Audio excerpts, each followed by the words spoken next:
It's finals night here at the Women's Week in Portsmouth. We are going to find out who will be the latest name on the Roll of Honour as Women's Week 4 reaches its conclusion. Hi there, good evening. Welcome along to the Modus Super Series Darts channel, live and free on Pluto TV, where Women's Week 4 is coming to an end, and we will find out who will be the next name on the trophy. Kirsty Vinikainen, the only player in the field that has won it before.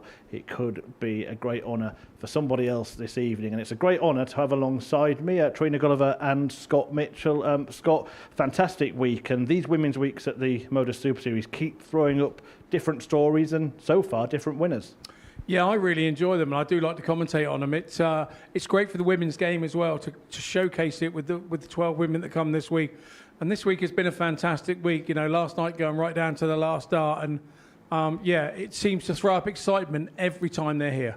I said it was an honour to have you here, Trina, but we're kind of disappointed that you almost made it through to finals night yourself.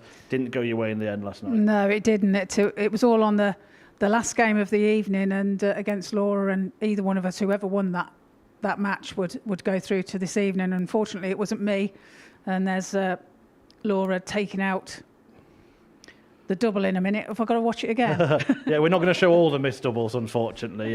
It did get very tense in the end, didn't it?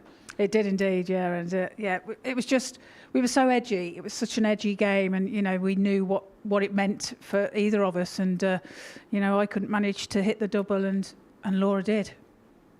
Look, Scott, we had to remain impartial, didn't we? So we booed both of them. But it was going to be interchangeable, wasn't it? It was either going to be Trina or Laura sat here. What was it like for you watching that with two friends and colleagues? It's very difficult. It's really difficult because obviously Trina and I have known each other forever and a day, as I have Laura being just up the road with the rivals Hampshire from Dorset. So, it was a really tough one. It was really who I wanted to sit next to was the outcome, really. And at the end, it didn't matter either way. I don't mind which one I was sitting next to. Trina, do you want the good news? Go on then. You are going to get the chance to put it right, because you're going to be playing again here tomorrow, aren't you? The World Seniors Bet Goodwin Champion of Champions is taking place in this very venue, live and free on Pluto TV, and we've got a fantastic lineup, including the 10-time world champion Trina Gulliver and the 5-time world champion Raymond van Barneveld, who will be playing in a World Seniors event for the first time. It's an absolutely stunning lineup. All the players have got major honours, including the defending champ Rich Howson and the seniors world champ Ross Montgomery. Scott, that's a very stacked field, isn't it? It really is stacked, and I'm very impressed with the field that's been put together, and I can't wait actually to be here and see how it unfolds, because I think there's going to be a lot of to and fro with those types of players that we have here. And Trina, you're going to be acting in the very first match, taking on your old friend Steve Beaton. Give us your thoughts ahead of that. Yeah, it's looking forward to it. Like you say, I've known Steve for a long, long time. We played county together for Warwickshire years and years ago. So, yeah, we know each other very well, and looking forward to playing him up there. Yeah, absolutely. Look, a lot of experience on that stage. That gets underway from 1 p.m. tomorrow here on Pluto TV. But back to this evening, it is the Women's Week finals, and we will show you the players that are going to be in action this evening and how they got there. Kirsty Vinikainen winning Group A earlier in the week, a former Women's Week winner. Robin Byrne, Gemma Hayter and Trina Lookaway. Laura Turner getting third place in Group B. Group C, Sophie McKinlay and Kirsty Hutchinson. Let's start with the Group A winner. Had a couple of days off, the Finn, Kirsty Vinikainen. She really is a top performer in this venue. What is it about playing here that seems to bring out the best in her? I'm not 100% sure what it is, but we've known her for a long time, having played with England together and World Cups and stuff like that. She's been around for an awful long time, but the last 18 months, her game has come on, whether she's settled in life, whatever it is, whether she's changed what dart she's using, something has clicked with her game, and she has turned into a real world beater. Her throw looks very majestic, it all looks effortless, and I think that when you're playing her, she has a bit of an aura about her that she doesn't realise that she has herself. But she's producing the goods, and that's why she won Group A. What confidence will it give her being the only player to have won a Women's Week here? That'll give her great confidence going into this evening. I spoke to her earlier, and she's had a couple of resting days, but she's also picked up a dart as well over the last couple of days, so she hasn't completely rested. She's done what she thinks is her own prep. Another group winner, Sophie McKinlay, the Scotswoman, a teenage talent, made it to 2 Lakeside finals, the girls and the women's last year. Incredible achievement. What have you made of her this week? Yeah, well, like you say, it was an incredible achievement. We wondered whether she was going to go on and do stuff. Yes, she has petered a little bit, but now she's come here this week, really sort of taking the ball by the horns. And yeah, she won those 8 on the trot and really looked assertive. She looks very calm and collected and quiet, but I think inside underwater, she's like a swan paddling away, trying to keep her head above water. But she does it very well. She looks very confident. And when she gets opportunities, she rarely misses them. Look, you've played in plenty of Group Cs and commentated on plenty as well. Losing your first 2 matches and then bouncing back like that, winning the next 8, that just shows what she's made of, doesn't it? Yeah, absolutely. And you've got to remember that it's not all over when you've lost them 2 first games. There's still another day to go as well. So, it's all to play for. Right, let's have a look. I'm sorry about this next bit, Trina. Let's have a look at the Group B table. And in the end, it was Byrne who actually won it. She only won 1 match on Thursday, but won all of her games last night. Gemma Hayter also made it to 10 points. Laura Turner won that last leg decider against Trina Gulliver, who finished alongside Steph Clark on 6 points. So let's start with Robin. 66-1 before a dart was thrown to win the group yesterday, but she stormed through the field last night. Yeah, absolutely. The bookies didn't fancy her. Nobody really fancied her to top the group. There was a few other results had to go away for her to get there. But for me, she didn't play very well on Thursday at all. She looked all over the place. She just didn't seem herself. And I thought she travelled on the day on Thursday, but she hadn't. When we came to Friday, I told her on Friday morning I felt that she could go through the card. She has the ability to do that. Probably scraped through her first game, but then just got momentum and built it. And you go and see her in there tonight. She's a very confident lady in the back room. Who did you find the toughest opponent in that Group B campaign? It's hard. I'd have to say Laura, wouldn't I? So, I'd have to say Laura because of the pressure on that one game. And Gemma Hayter making it through as well, a local lady. Scott, how much can she feed off a potentially home crowd tonight? I think she can, but she went under the radar a little bit this week. She hasn't performed as she has done in the past here. I don't know whether that's pressure because she's local and she knows there'll be a few in here for her tonight. But, she also knows that tonight's the night you've got to perform. The other 5 days are just going through the motions to make sure you get here. So she's going to need to come out of the blocks firing. Kirsty Hutchinson, the other player in the field, she wasn't actually feeling too well yesterday and she really battled through the pain barrier. Won her first 4 matches. That was an incredible performance, wasn't it? Yeah, absolutely. Yeah, she wasn't very well at all yesterday, and like you said, she did well to do that. She's produced some good darts at times all through the week. So she's had a few 78 averages, and I think she had an 80 plus at one time as well. So yeah, she's done well this week. It's all about celebrating and promoting women's darts. Of course, the Women's Week's here at the Modus Super Series, and we have a stellar lineup of 6 players. Kirsty Vinikainen, who won the second Women's Week here. We mentioned Sophie McKinlay's World Championship final runs in 2024. Kirsty Hutchinson herself, 6 WDF titles to her name. Byrne with 2 Women's Series titles. Gemma Hayter in this very venue won a WADC championship, and Laura Turner a 7-time WDF ranking title. Not quite 10 world championships, Trina, so you've got that one to console yourself with. But let's see what the bookies think this evening, and they have gone with joint favourites tonight. So Kirsty Vinikainen and Gemma Hayter both 15-8. Sophie McKinlay 4-1, Byrne 17-2, Kirsty Hutchinson 9-1, and Laura Turner's the outsider. Do you think that that's about right, or do you think it's a little more open than that? Yeah, I think that's about right. I think Gemma and Kirsty, it's all about them. I think this evening, if they play to form, then they're going to be very, very difficult to turn over for the other 4 girls.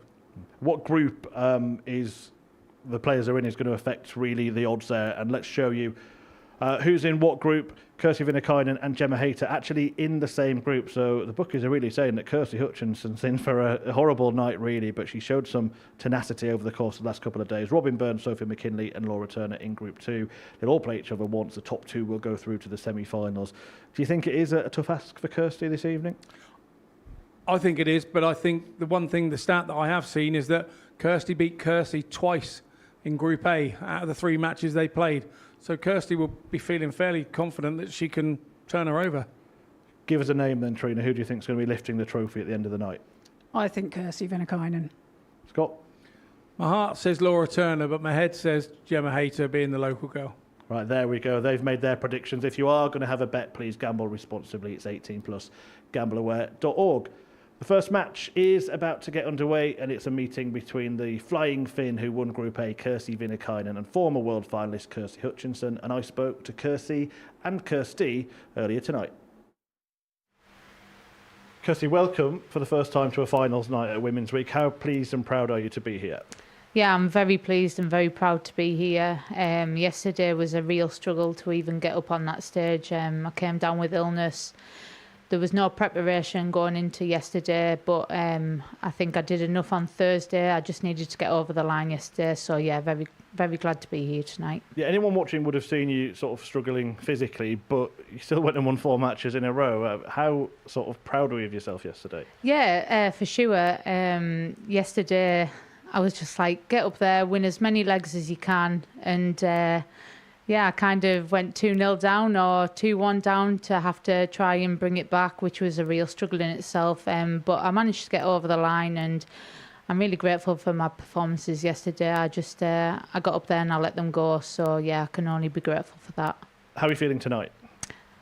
100% better tonight. I'm hoping to get up there and play some good darts tonight.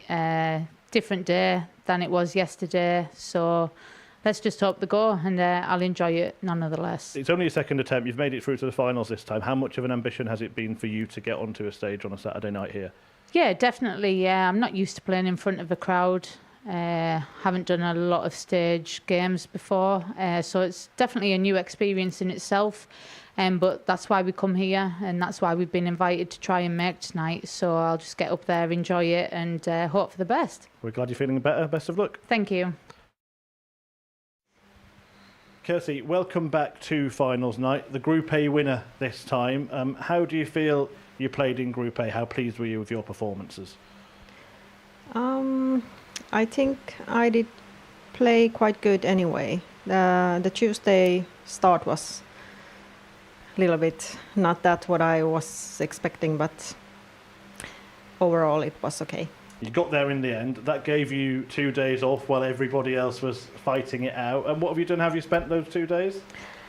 I have a vacation week this week, so I took that like vacation days. I was still walking there and in the beach and just relax. Do you think that could actually help you this evening, that you've had that bit of a break when everybody else has been playing for 5 days? Actually, I don't know. This is a new thing for me now, because those times I have been playing, but I don't know. We'll see. You're the only player in that practice room to have won a Women's Week here at the Super Series. How much does that experience count for you this evening? Um, And how much do you think you can use that to make sure you do it again? I don't know. It's a really, really tough group, so I cannot say about anything about that. But of course, I'm trying my best again, and we'll see what's happened. And nobody's won it twice. How proud would you be if you were the first person to win the Women's Week twice? If that would happen, of course, I would be really, really happy and proud of myself. Kirsty, very best Yeah. of luck. Thank you. Thanks. I don't wanna go, don't wanna know, but I keep coming back for more. Crashing down in And she finds it. That's good composure there from Kirsty Vinikainen. we're going under. Bang, bang like thunder. Bang, bang like thunder. Topped it into a 2-0 lead. It's the first time topper of the night. There it is. Taken with clinical conviction. We're going under. Bang, bang like thunder. Bang, bang like thunder. You think they're not higher than high we go. A game with no winners. We keep Can she do it again? We will find out come the end of this evening's entertainment. Kirsty Vinikainen, the Flying Finn, who picked up the Women's Week 2 title, either side of successors for Rhiannon O'Sullivan and Lisa Ashton, the other players to have tasted glory at a Modus Super Series Women's Week. Her first task is to take on Kirsty Hutchinson, who really did battle through illness and pain yesterday to book her place at finals night. She's up against one of the joint favourites in the 52-year-old Finn, former winner, the only player in the field to have tasted glory on the Super Series stage. Hutchinson, now 34, from Durham in the northeast, making it through to the finals night at the second attempt. Trina Gulliver was hoping to do that last night, didn't quite make it, but we are delighted that she makes up part of our commentary team instead. She is alongside Scott Mitchell to talk you through this evening's action. Thank you, Murph, for reminding me of that once again. Yes, ladies and gents, here we are. The first game of this evening. There's Jack Garwood there, our referee. First. Game on. This should be a good game, Scott. Yeah, it should be. And I would say that Kirsty only managed to beat Kirsty once in their 3 meetings in Group A. So 43. This one could be a very interesting one indeed. I feel that it's always difficult when you win Group A and you have a couple of days off and then your first 45. game on. The pressure's back straight on you here. And then your first throw as well. So you're trying to hold your throw with the advantage, having not played for a couple of days. Always found that very hard. I've done it once myself and it was difficult. Yeah, 100. I think it can actually affect the A player. It's not very often you see the winner of Group A winning the event. No, definitely. Because it's so difficult. Those 2 days, it effectively feels like 3 days because you've got the Thursday and the Friday, and then all day Saturday, and you're chomping at the bit to get in here and play. And so it's more like nearly a 3 full days you're waiting to play again, having only played for 3 days. Yeah, I was talking to Kirsty earlier, and she said that she took some time out, 60, did a bit of sightseeing, but she did manage to throw a few darts as well and have a practice. So she hasn't not thrown a dart at all. So she's kept her arm going a little bit, which will probably come in good stead for this evening. 81. We have to say she started well here. Considering it's the first leg, it's a little bit nervy. We've got a few fans 60. Kissy require 152. Does change the aspect of this venue, going from a perfectly quiet venue to having fans in. Another one of those. Well, not to be done now. 82 required. He'll go for the bullseye. Chooses to go for the 16s. She's got plenty of time though. We'll come back for the 56 as Kirsty on 255, looking to pressurise. 100. Kissy require 56.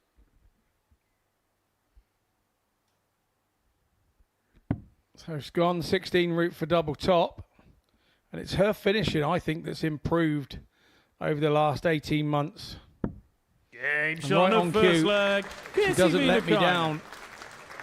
Leg 1 of the evening goes to Kirsty Vinikainen. Second leg, it's Kirsty to throw first. Are you watching Game these on. pictures and remembering how hot it was up there yesterday? It was baking, absolutely baking. So- It was dripping off you. So are you 100. actually enjoying... We've got our aircon on in here and it's on our back, lovely, just on the back of our neck. Are you enjoying it? I am. It's very comfortable. Will you be leaving the commentary box? Not tonight. No, absolutely. Me either. Drag me out kicking and a screaming. It is beautiful in here. 125. We are very lucky. I think we're the luckiest two in here tonight. Yeah, it's baking hot out there, and like you said, on that stage yesterday, I'm sure it'll be even hotter in there today as well, because you've got the crowd in as well. So, and yeah, it was dripping off you yesterday up there. The lighting rigging brings a certain amount of heat, doesn't it, with Yeah, the of lighting? course.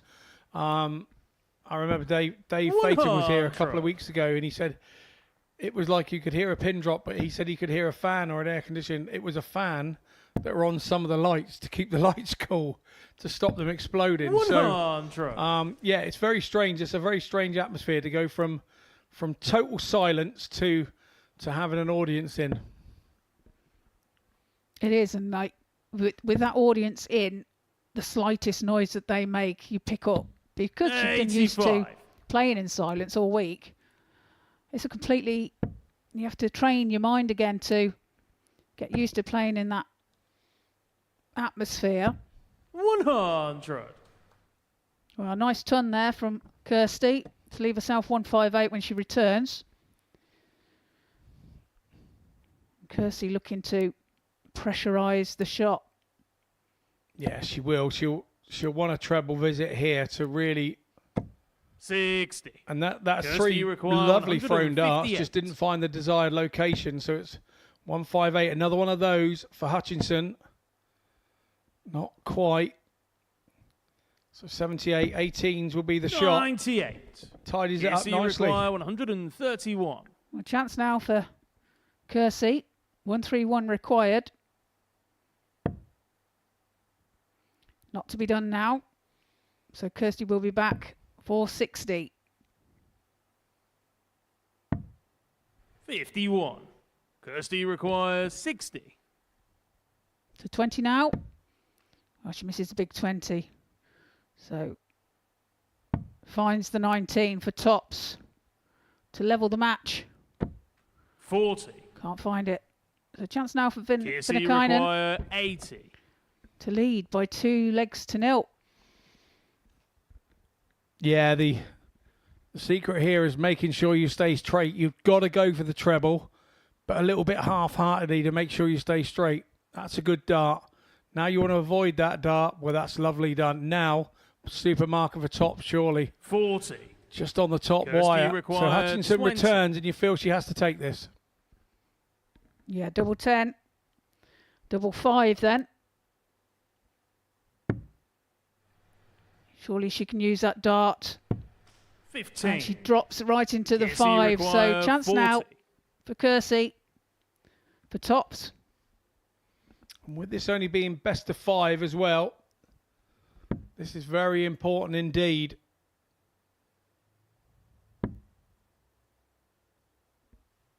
Can she find it with her third?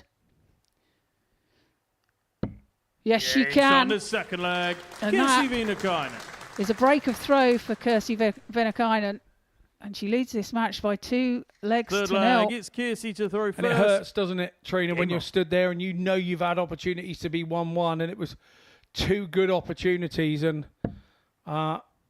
it's very difficult then to lift yourself. You've either got to get very angry and lift yourself in that way, or you've got to go the 28. other way and go very calm, believe in yourself to get yourself back into the game. Now this leg is just oh so important. Well, with it being best of 5 as well, you know, it's 6. like I say, it's such a short format. You know, this is a must-win leg for Kirsty. And Vinikainen has the darts in this leg too. So she's favourite for the 100. leg. Yeah, and she'll have the confidence that she's favourite for the leg as well. And now that she's hit a ton, Hutchinson has got to reply here. Has to have a treble visit. 60. Having a problem with that flight there. Maybe needs a new stem. Yeah, Kirsty doesn't throw with any rings on her stems, so you'll find that a lot with Kirsty. The flight does come out a lot. 60. And she's one of those that when she throws it, she throws it. She's one of you ladies that it doesn't float to the board. It is put in. It is forced into the board. So I think launched is the word. 30. no, it's force. It's definitely force. She doesn't throw like a girl, does she? No. Bit like yourself. I think that's a compliment. Well, I'm not sure. 81. I just said it. I liked it. It sort of rolled off the tongue. Okay, Scott.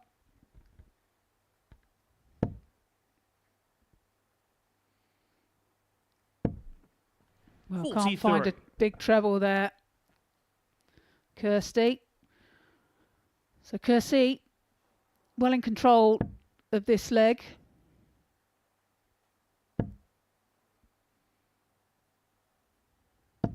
100. He leaves herself 1-3-2 when she returns. Natalie Gilbert there in shot. She was taking part this week, one of the 12 ladies. 60. Good Casey friend of require Kirsty's, obviously. 132. 1-3-2 then for Vinikainen. Didn't go the ball route as Kirsty on 2-4-8. So no need for the 92. outshot. Decides to set it up and does so very nicely. And aptly leaves tops again. She's hit it twice already so far in this match. She'll be coming back for it once 100. more. Casey require 40.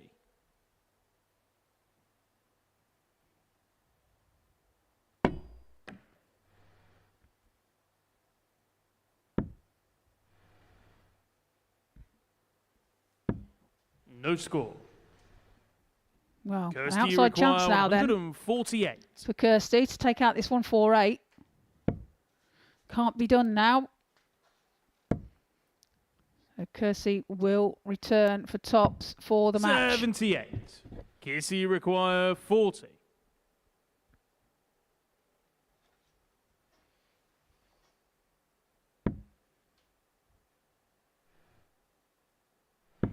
Game shot. So and there the we go. match. That's tops Kirsty once more. 3 in a Vinikainen. row for Kirsty Vinikainen. It's a 3-0 win over Kirsty Hutchinson. So she opens her campaign nicely after a couple of days off, having won Group A. And here are our stats. 72-7-3. Ideal for Kirsty. 3 from 11 on the doubles. We head into a short break and we'll bring you the first match of Group 2.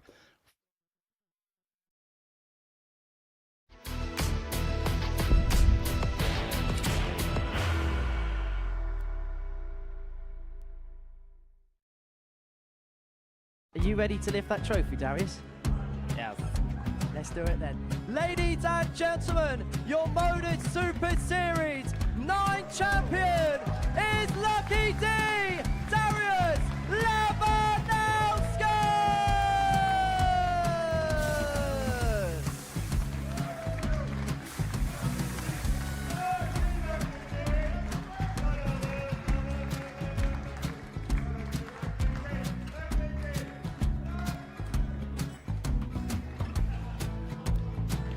Well, what a wonderful night of darts we have seen, and we are ready.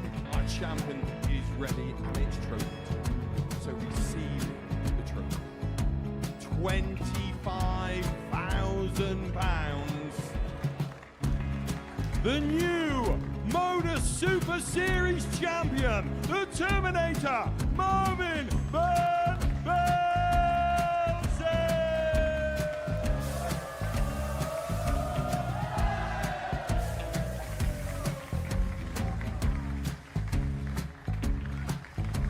And one more time, the 8th Modus Super Series champion, the Terminator, Marvin Byrne. And the new Modus Super Series champion is Andreas Dirty Harrison.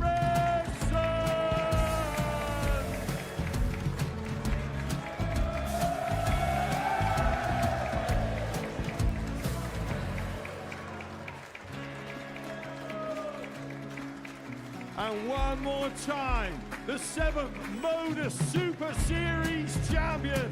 Give it up for Andreas Dirty Harrison! The moment we've all been waiting for. Would you please show your appreciation for your Series 6 Modus Super Series champion, Scott Taylor!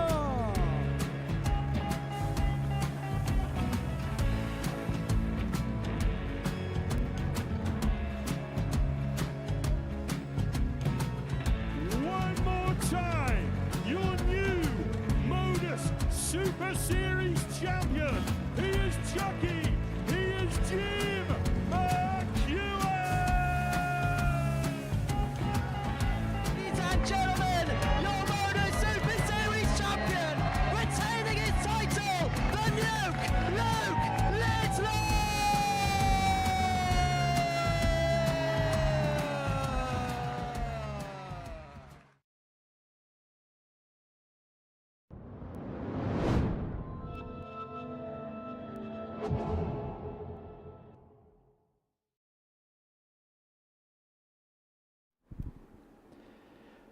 Thanks for joining us here on Pluto TV at the Modus Super Series. And here at the Live Lounge, there are tickets available for various events, including limited tickets for the World Seniors Champion of Champions. That's tomorrow. Get on that QR code very, very quickly. Scan it and book yourself a place to see a whole host of legends, including Raymond van Barneveld, in action. On the 5th of July, the Week 7 finals night will take place. The likes of Bo Greaves could be there. She's likely to qualify along with Jimmy Van Ski. The Champions Night for Series 11 takes place on the 16th of August. And of course, you can be here any Saturday night at the Super Series for our weekly finals. Scan that QR code or head to dartshop.tv.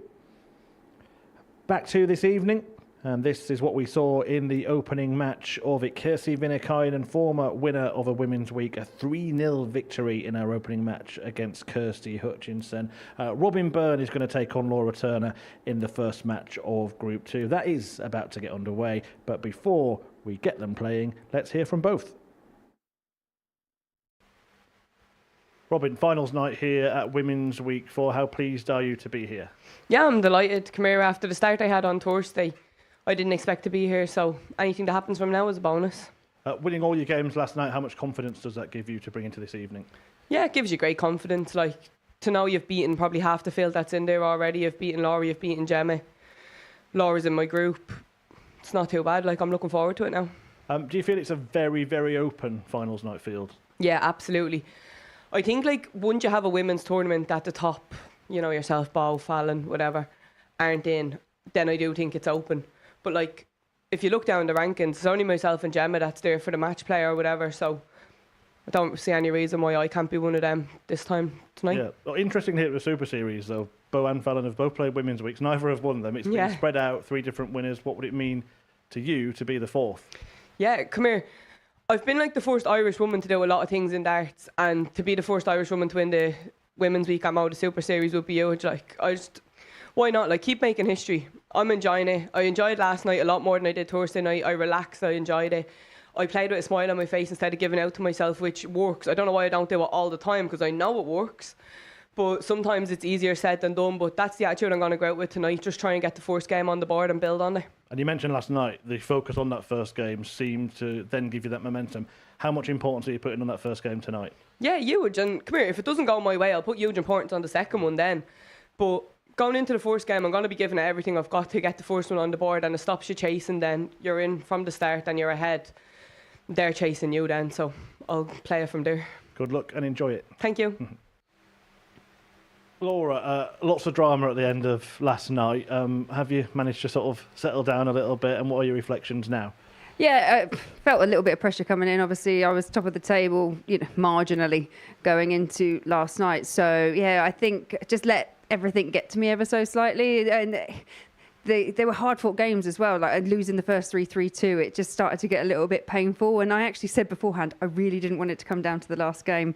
Ended up being 1-1. I don't think it could have got any closer. I'm so glad to be here. I'm grateful to get across the line, but obviously disappointed for Trina and the fact that it came down to that match. Yeah, you did say, quite honestly, it could be either of you when you won that game last night. But there are different ways to get through. How proud are you that you did manage to cross the line? Because you mentioned you've been here commentating and playing. It's been a lot the last week or so. Yeah, and then obviously prior to that, then I was on international duty as well. So it feels like it's just been a lot of things, that I've been doing. But I'm grateful for the opportunity. I'm not kind of moaning about the fact. It's just, it's getting your head right, making sure that you're confident, you're in the moment as well. And I think last night I was letting the thought of, come on, Laura, you just need to win one game. Just win one game, and then that will settle you down. And because I hadn't done that and it went to the last, I think I was a bit down on myself last night. But, I'm here. It's a different day, and I hope for the best. And what lesson can you learn from last night to bring into this evening?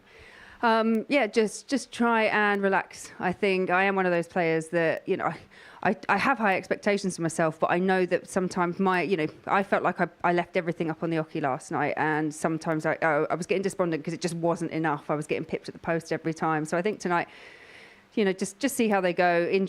Try and enjoy the moment as well, because these things don't come around often. This is my 4th time that I've been here, but it's only the 2nd time that I've made it through to finals night. So again, just making the most of the opportunity. We'll let you go and enjoy it. Good luck. Thank you.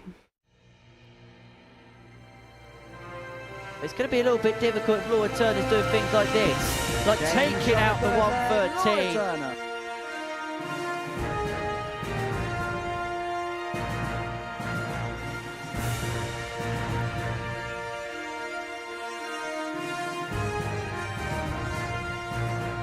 Triple 16 leaves Laura Data double 9, and the double 9 is found, and that's a 2-0 lead.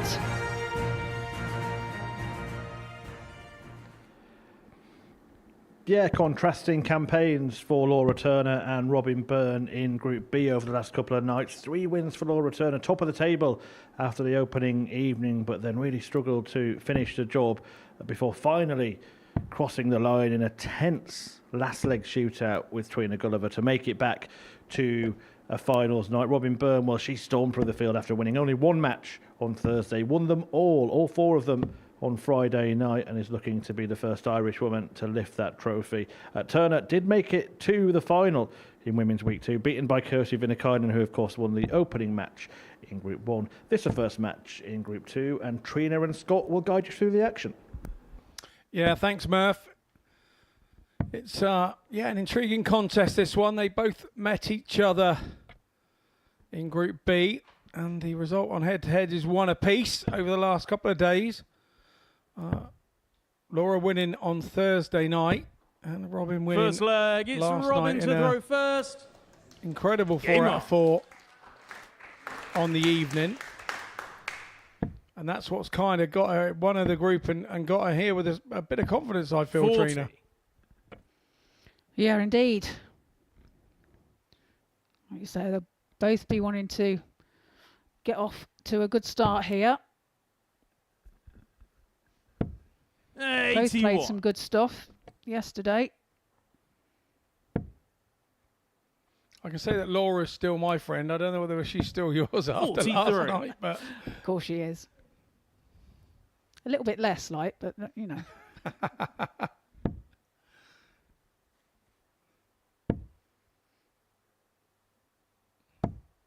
$100. we spoke earlier about Kirsty sort of improving her game and lifting it over the last 18 months.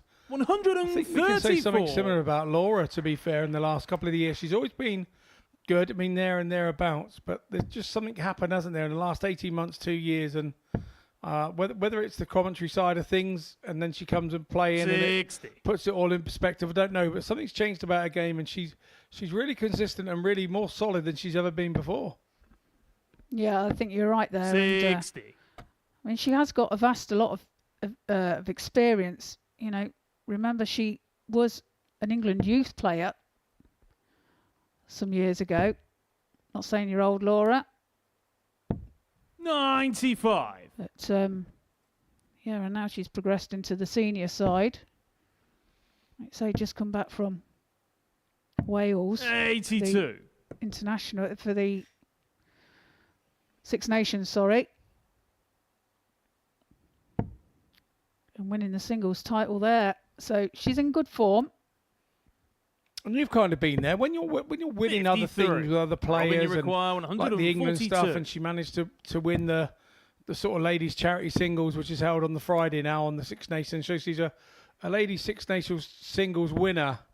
Kind of all 84. these things start to Laura, build you up require and give you your mojo, 112. and give you your belief, don't they? Yeah, absolutely. You know, you're filled with confidence, and it's put her in good stead for this week. 60. Robin, you Well, require 58 now. So top cent, 2 10s. Finds 2 10s with a third dart. Robin Byrne. Takes the first leg of this match. This was one of the impressive things with Robin last night. Even if she didn't score Second leg, particularly it's well Laura to to get throw down to that first. double, Game on. she was shooting out fairly quickly. She wasn't missing too often, wasn't giving too many opportunities to others, and I think if she can just add a little bit of a heavyweight 85. scoring to what she's been doing, because her double hitting was well over 30% last night. And that's impressive. You know, we're all happy with 33%. You know, that's 1 every 3. And that means when you visit the board with a double left, you've got 3 in your hand and you're going to hit it. So she really did apply that last night, and I think that was sort of like the foundation of her 4 wins out of 4 yesterday. Yeah, like we said earlier, if she continues her form as what she played yesterday, 58. you know, the more she went through the night as well, she was just gaining confidence game by game because she was winning game by game. So that confidence coming into today, you know, she surprised the bookies anyway, at least, and I think she surprised herself a little bit. You know, she hasn't been playing that well. She'll openly admit that in 55. The past, but it seemed to all fall into place last night. So it wouldn't surprise me if she has a good run in this. Yeah, but I mean, we've both been there. You could have a dip in form and not quite be playing as you are, but 60. something has to twig. Something has to happen at a tournament or wherever you are that reignites what you had before, and then you go beyond 80. it, don't you? Because you're Laura, better you off require for that dip in 131. form because you've learned how to deal with it. Yeah, absolutely. It's you know, you learn from every game that you play. It doesn't matter how old you are, how experienced you are, and every game is very different. And 41. you know, nobody's past learning.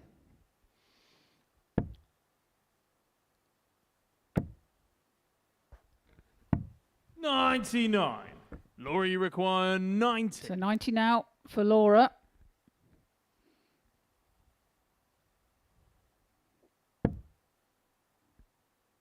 Treble 17.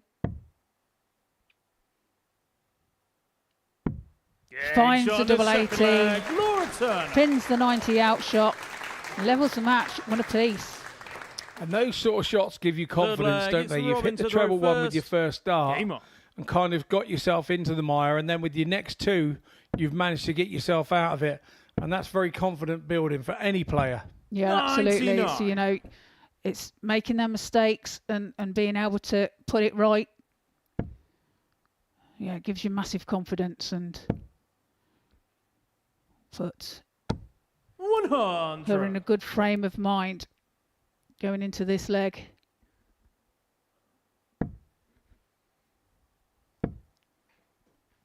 Both legs gone to 23 with the darts at the moment.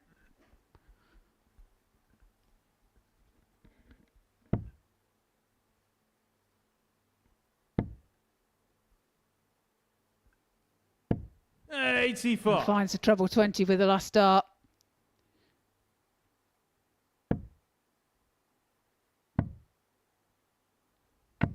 $96. And Robin finds the treble 19 with her last dart there as well. So good pick-offs from both players there.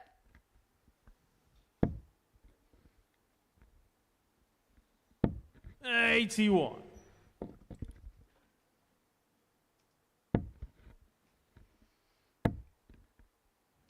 Good crowd in here tonight. 60. Watching the ladies.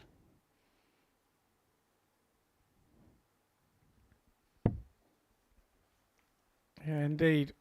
There's a fella at the front there in the Fallon Ferret shirt, James. 45.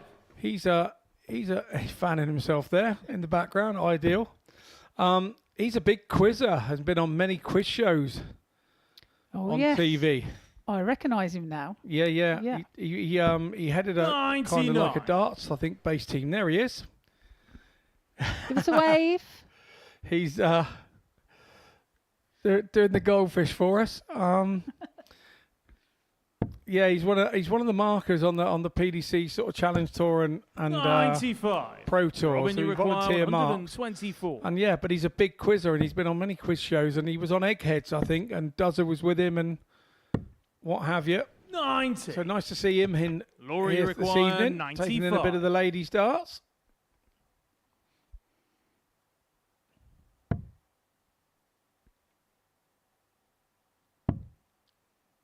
Double 19 was the target. So 79. sets it up for double 8. Robin, you require Should she 34. return? 34 now for Robin. Decides to go straight for it. Yeah, she is one of those players that does that, isn't she? She doesn't split numbers. She gets on with the job. If there's a double there to be had, she'll try and get it. 2. Laura, you Well, require does actually 16. find the 2 to leave herself 32. It was an accident, of course, but double 8 then for Laura. Double 4. And she Gauge on finds the it with her third second leg. dart, Laura and that turn. is a break of throw. Puts Laura in the driving seat. Fourth Cast the leg, darts it's Laura in to this throw leg. first. Game on. That's the break of throw that was needed.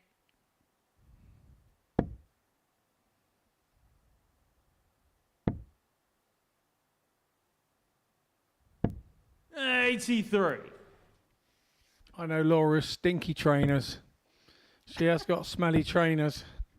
So she was here commentating with me one evening, and she'd actually played county, I think, during the day, and she left her trainers outside the commentary box. Because she said her trainers. I'm not worried what she thinks. She said 81. She said, I'll leave my trainers outside because they're stinky trainers. And I said, I will let you down with this information at some point in our commentating life. And, 99. well, there it is. No bigger place than Women's Week 4, finals night, Saturday night, first game. Let you right down. Pluto TV, yeah, wow. Beautiful. Yeah, she's going to thank you for that, Scott. 43. Was nothing to do with me, Laura, by the way. Just saying. Sounds all right coming in here eating my blackberries and my raspberries when I bring them in as a little 97. medicinal substance.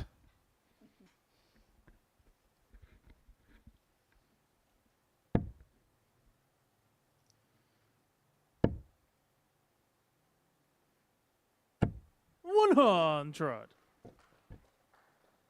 Up the darts. What a lad. Good lad.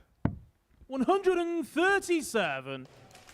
Super visit there from Robin Byrne. More or less turns the throw round in her favour, depending on what Turner does here. 42. Robin, you require A bit of a 108. disappointing visit there.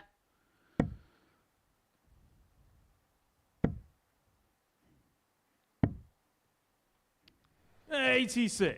Well, leaves herself 84. 24. Or you require 152. Should she return? So 2 treble 20s. Not to be this time.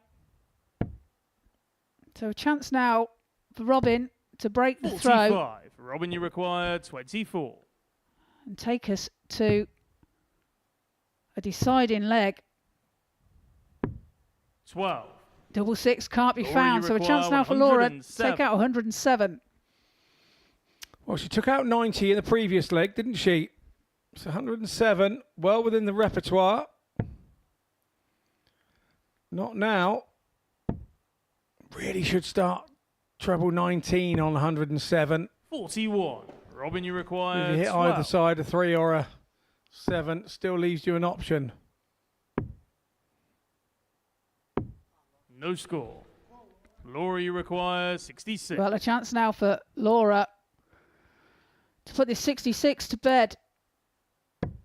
Finds the treble 10. Double 18 required.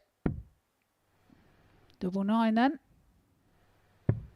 48. Just wires it. Robin, you require 12.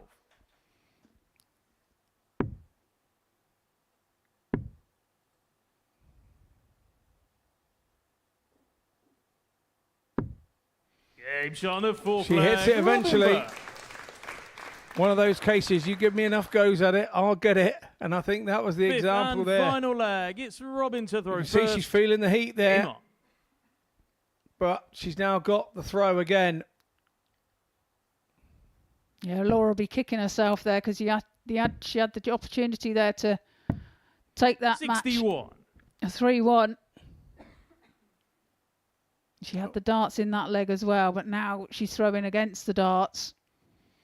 And last night in Group B, she played 4 games. Every game was 3-2. She did only win one of them, though, Trina. Thank you. 6. But I'm just saying, she has history. She has previous for going down this 3-2 route, does Turner. 42.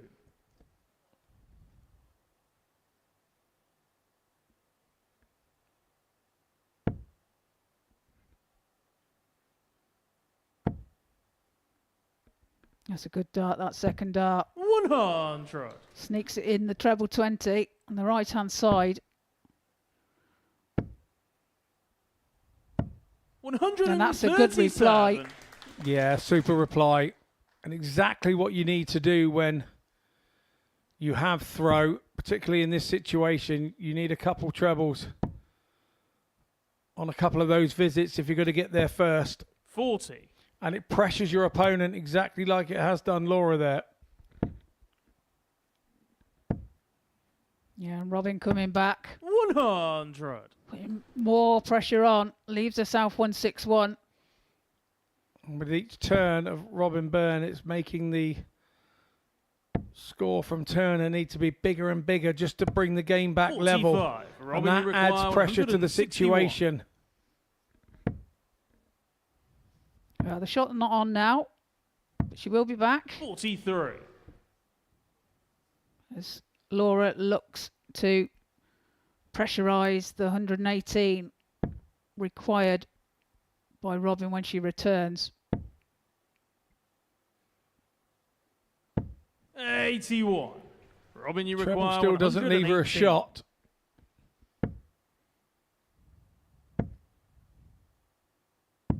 $80. And once again, Byrne shows that no matter a double is a double on the board for her, she goes for them all.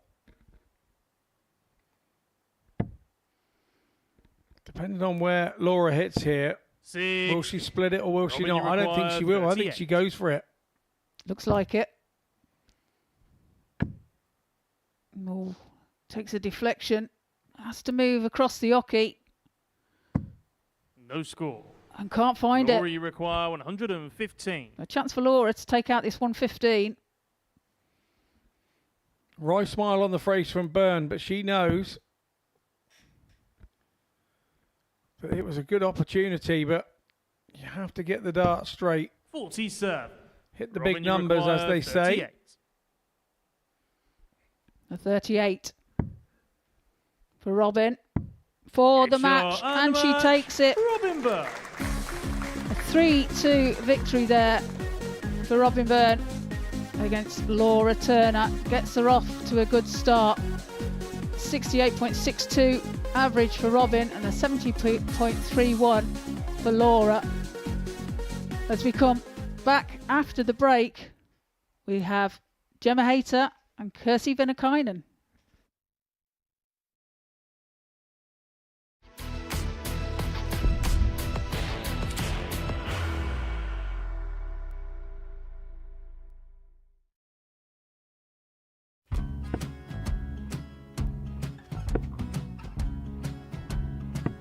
$54. Charlie McGuire, 164.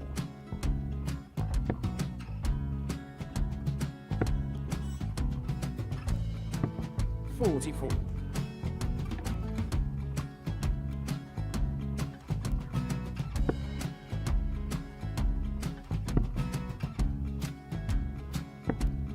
$32. Charlie require 120. Well, 120. He's got a fair, at least two handfuls of this. Just needs to stay 60. there. That's a good shot.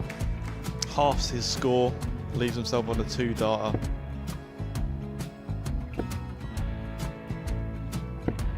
$26. Charlie Time on his required side 60.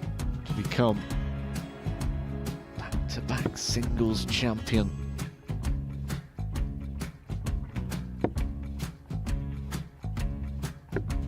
$40. Definitely a couple of nerves in those last two darts. But he'll be coming back. It's a moment he's been in before this situation. Standing at the back of the 81. stage, Charlie approaching the required hockey with a 20. chance to win the title.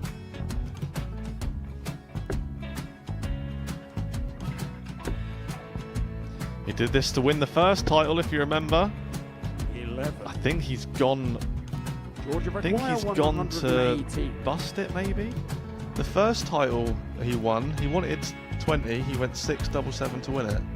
He had a chance to replicate it again. Yeah, I get the feeling that was for a bust, and 39. on that Charlie situation there, George require Gay wasn't even 9. able to take it out going to the 18s on that switch. He Yeah, I think he just panicked a bit, but he's done well to get that big one. Sometimes can be the hardest part. Georgia requires This is it. 79. It's got to be 19s. It's got to be 19s for this shot. Big 20 and a double. He's got the first one. He's going to get a match dart here.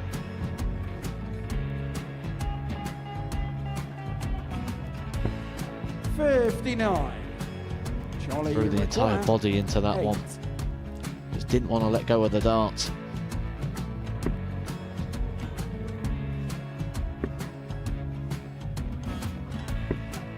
No score. He's giving George a chance. Georgia require 20. I think George has been quite good on double 10 today. So many opportunities for Charlie Murphy. Go Couldn't get the job Got done. out the match. And the Red Dragon George Modus Skate. Super Series Influencers Champion, George Skate.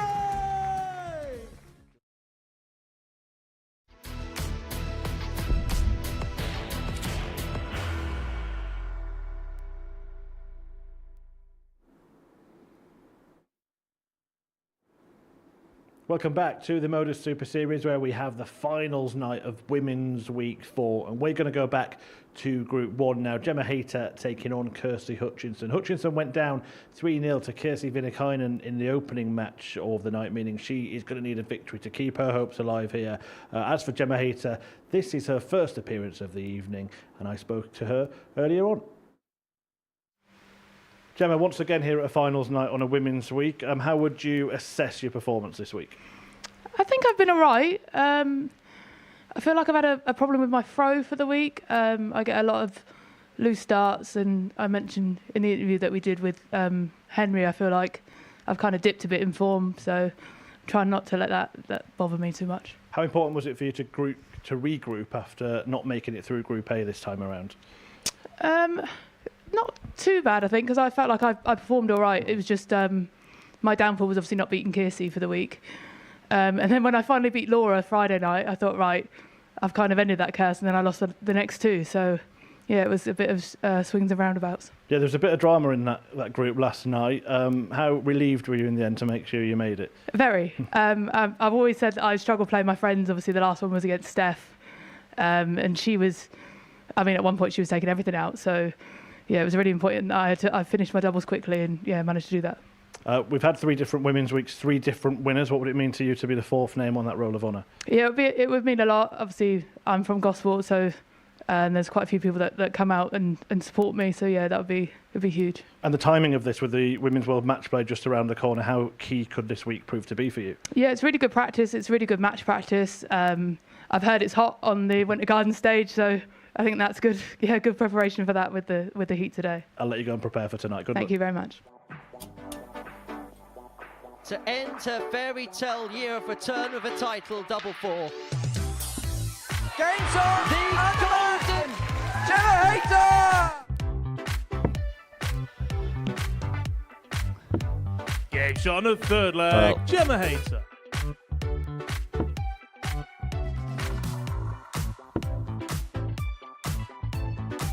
Not to be this time, so it's Gemma Hayter just composing herself. And she hits the double.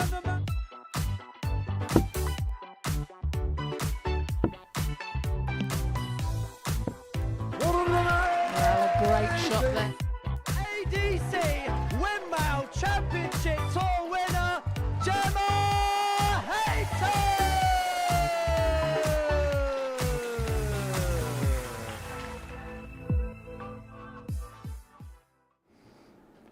A popular player, particularly in these parts, very, very local to Portsmouth, Gemma Hayter, making her first appearance at this Women's Week 4 finals night. She's maybe a surprise in terms of that she hasn't won a Women's Week. We saw her, of course, win the ADC or WADC championship here at the Live Lounge in Portsmouth, and you'd think that she would be one of the front runners to pick up a Women's Week title as well. Kirsty Hutchinson, if she's going to do that, well, she's got her work cut out after that 3-0 defeat to Kirsty Vinikainen. She must win to keep her hopes alive here.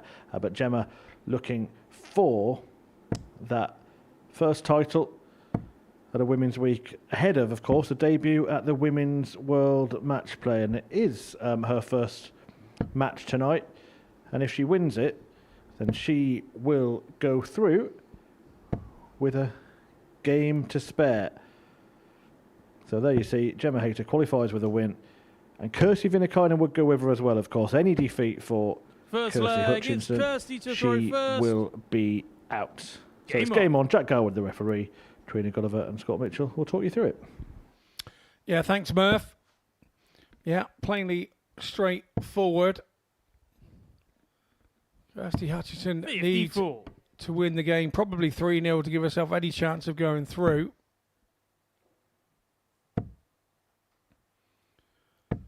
Although 85. Gemma would still have to beat Kirsty Vinikainen, and that would be no easy feat in her next game. So Gemma would want to get the job done here.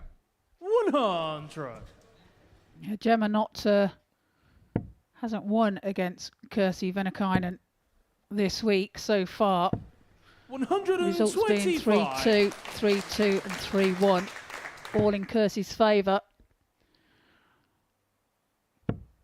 She'll be hoping to turn them results around, of course.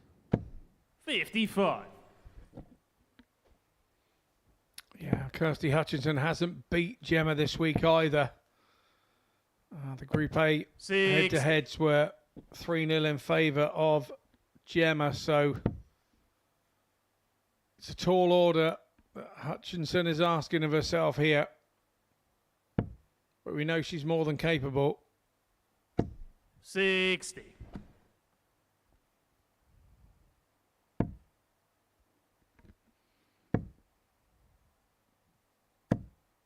80. Well, there could be a bit of advantage here for Gemma. As you say, with her being a local player. And she will have support in 81. the crowd. Gemma, you require 151. Treble 17's the target. Can't find it. So looking to set it up.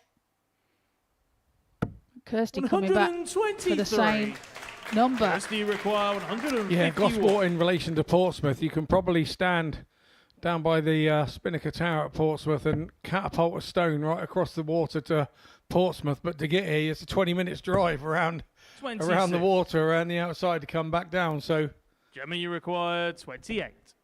Our friends from Gosport have had a little drive, not too far, but you can probably see the place from home and then have to drive around and get there in 20 minutes. No score.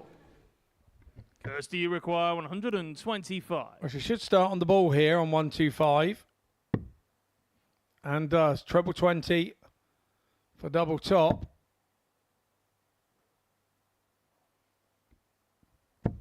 Well, leaves it very handy should she 28. return. 28 now for Hayter. She takes it out with the first start, breaks the throw.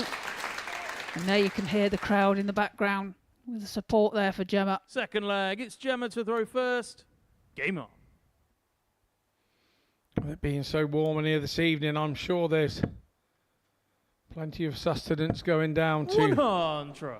wet the whistle, so to speak. I've heard that saying for years. Wet your whistle. Yeah. It goes back. You're showing your age now, you know, Scott. I'm the same age as you donut. Oh yeah.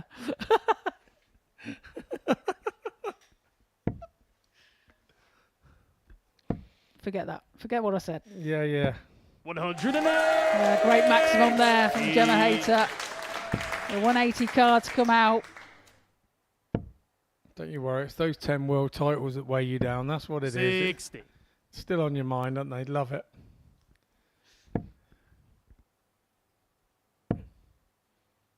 Oh, not forgetting your MBE, of course. 100. Thank you very much. There's Steph Clark in the crowd. Good friends with Gemma. Competed here this week. Group A. 100. I think Steph actually stayed with Gemma for a couple of days, I think. 121.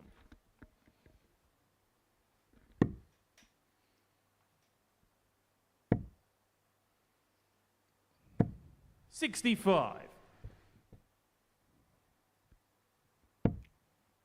Kirsty got it all to do here. Sneaks in a treble 20 there. 100. Gemma, you require 56.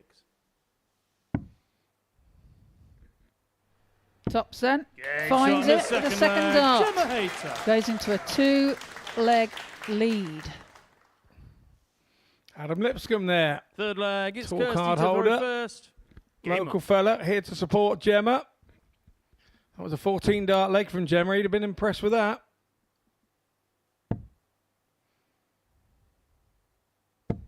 $60.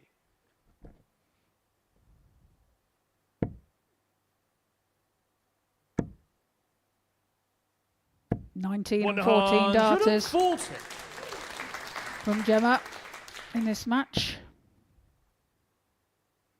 Currently averaging 95.17. 83. That'd do me, I tell you. That'd do me. And there they are, 95.17 and 72.23 for Hutchinson at the moment. Great commentary there. Jumps up to 98 when you mention it. Good stuff, Train. It's that commentator's curse. But this time it wasn't a curse. It was a godsend.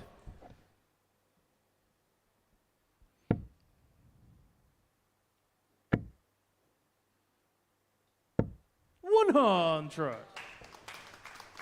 Just when you think there's going to be a bit of let off, Hayter hits a treble 20 with the last dart.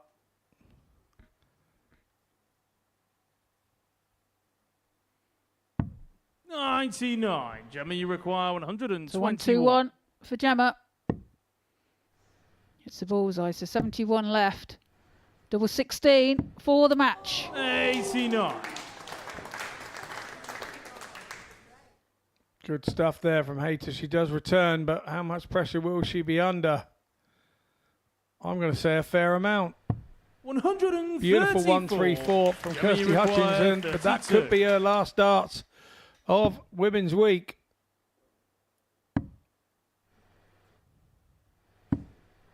$16. Oh, it produced a bit of Kirsty pressure, so require she has 40. a chance now. Hutchinson, tops for her.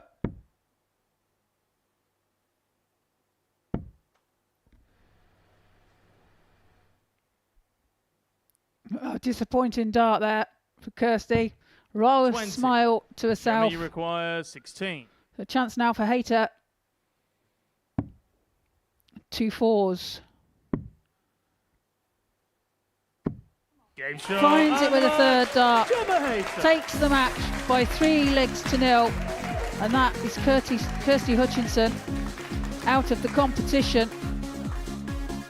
The averages there, Kirsty 75.12. Gemma Hayter 88.41.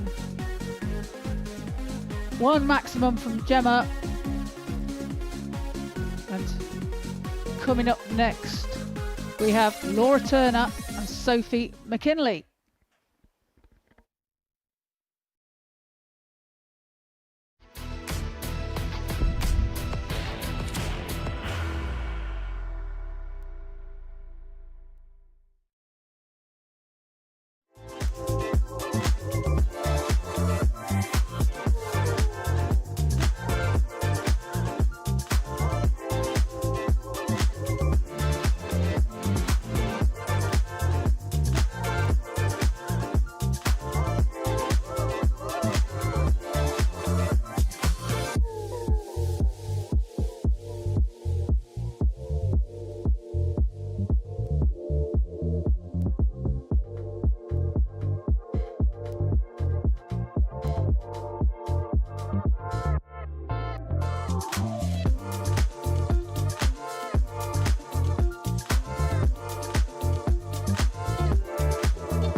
Well, before the break, we saw Gemma Hayter get the better of Kirsty Hutchinson with a 3-0 success, meaning that Hayter goes through with a game to spare. She takes Kirsty Vinikainen with her, and after losing both of her games 3-0, Kirsty Hutchinson is unfortunately eliminated after her first finals night appearance. She will not be getting her hands on the trophy, but Gemma Hayter and Kirsty Vinikainen, who were the strong favourites, the joint favourites, will battle it out in Group 1 to see who tops that group. Robin Byrne got a win in Group 2 in the first match of that one. She got the better of Laura Turner, who now needs to win to keep her hopes alive when she takes on Sophie McKinlay, the last of the 6 players to feature at finals night. And I had a chat with the Scottish woman earlier on. Sophie, welcome to finals night. How proud are you to have made it to the showpiece this Saturday evening? I'm very proud to have made it. It was a hard group and it was a close group as well. So to come out top in that, it's given me some confidence and kind of relief really to be here. You lost your first 2 matches and then went on a winning run of 8 on the spin. What did you do to kind of regroup and embark on that run? I don't know really. When I lost the first 2 games, I was a bit disappointed in myself and I just knew I had to dig in deep and just put everything out there really. Do you think that you've showed your best stuff so far this week? I don't think I've played my best. I've been steady. I say I've been consistent, but I've never really shown my best darts. What would it mean to you to not only play well, but to go and win the Women's Week this evening? It would mean a lot to me. Obviously, I've had a hard time recently, so just this would make me feel a lot better and give me confidence going into other competitions as well. And playing in front of a crowd, how does that change the dynamic for you? Is it something you enjoy more or less? I don't know really. I kind of zone off anyway, so the crowd don't really affect me as much, but it was be nice to see people and have people supporting me. And you know, we lost a point last night, yesterday afternoon. Are your darts sorted? Are you using your own darts today? Yeah, all my darts are fixed and I'll be using my own. Hopefully they'll all stay in tonight. Well, they served you well the last couple of days. Good luck tonight. Thanks for talking to us.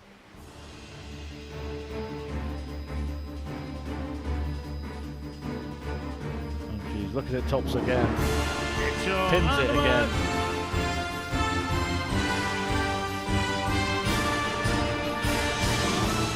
Bullseye for McKinlay for one apiece and kicks it out perfectly.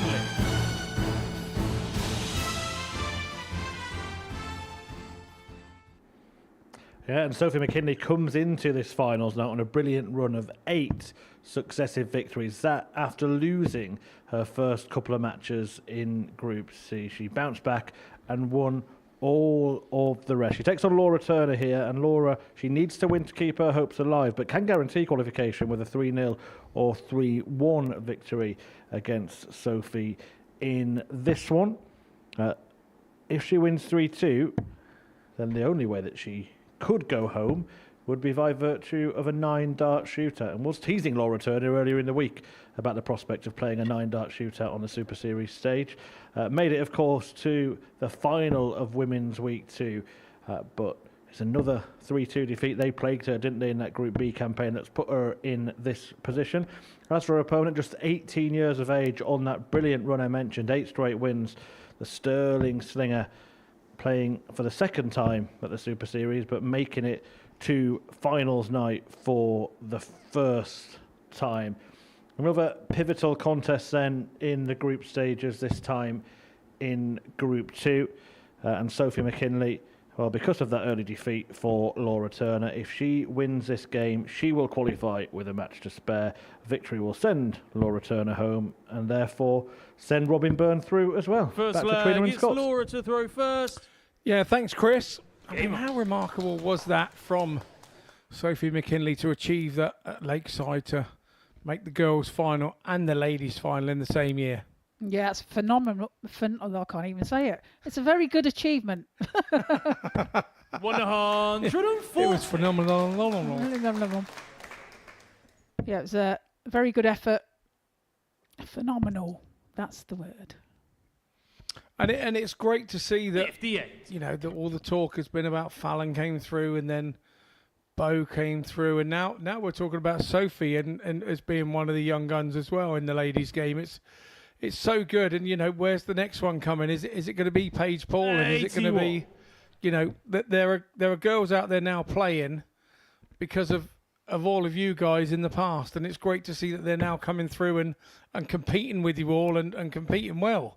Yeah, and it's great to have this stage to play on as well. You know, it's Modus has given us a great stage and a great platform for us to show our wares, and you know, all us ladies are thriving with that. 100. Like you say, Laura came through that way herself, being a former England sort of youth player, and continued on in the game.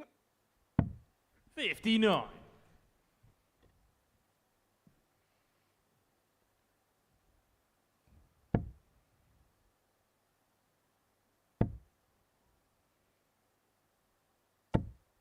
It's a great last start there from Laura. Finding the treble 20. Leaves herself on 80 when she returns. 60. Laura, you require 80.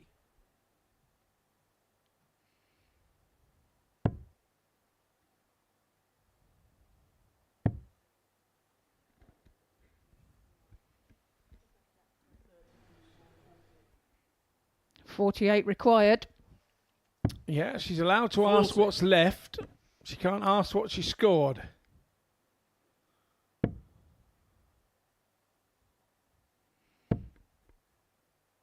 Sophie needs to find a treble 20. 60.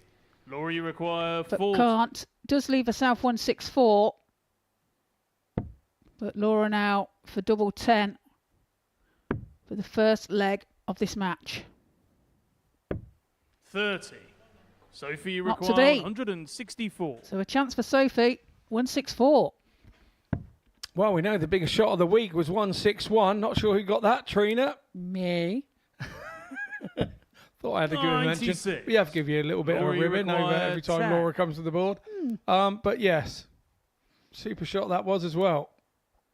Game shot on the first leg. Turner Laura takes Turner. the double 5.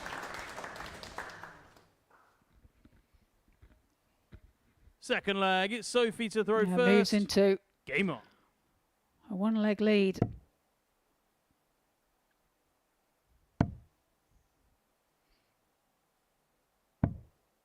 $81.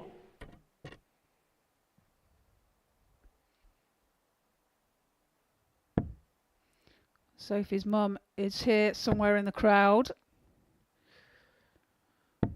100. supporting her daughter, of course.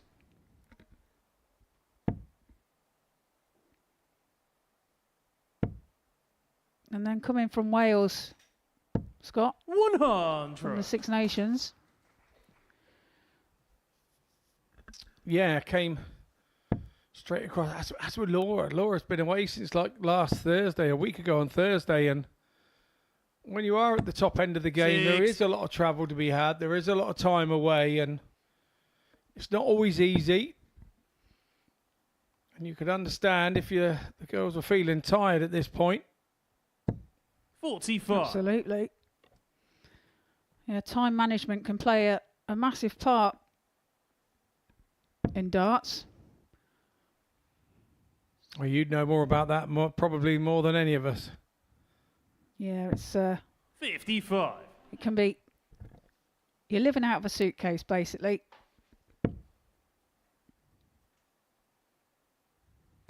I have to say, I've had periods in my darting life that's been the same, but 100. not even close to how you had to do it.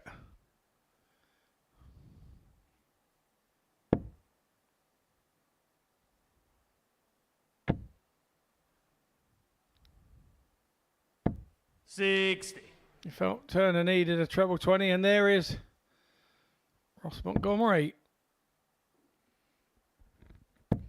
Here for the Champions of Champions tomorrow, of course. 137. Took the seniors world title back in February, didn't he? An emphatic style as well. I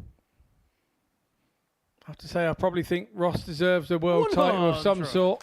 Sophie, you require Over the 38. years, he's been an absolute stalwart for the game. I just like to point out that he stopped me from winning the whole tournament. Oh First round. Yeah, absolutely. Just he's done that to me a few times as well. So bullseye now for a 1-2-6 finish. And what a shot! Smack bang in the middle. Takes out the 1-2-6 and leads this match by 2 legs to 1. Third leg. 2 legs to nil even. Throw first. And a break of throw.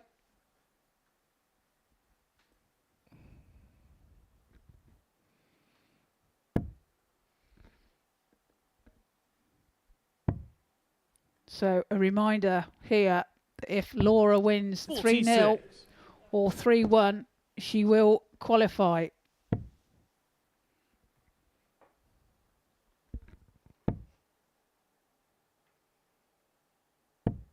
$85. Well, she's used to this sort of pressure in a game, isn't she, Laura? Having come through the one last night, Trina. Yes, thank you, Scott. Once again. Not a problem. I'm here all week. 41. I did see, actually, Laura's husband, Aaron, in the crowd. Sat next to Ross Montgomery. Always harder for husbands, wives, or whatever to sit there watching than it ever is playing. I think when you're playing, you learn to deal with whatever comes your way, don't you? And it's in your hands, whereas for your family or whatever watching, it becomes very difficult to watch. Yeah, they can't help you at all, can they? So, like you say, it's all down to you. There's nothing else that anybody can do. 36. And there is Aaron Turner, Laura's husband. Very good dart player himself. Yeah. Been to Lakeside a few times, I think. And also 41.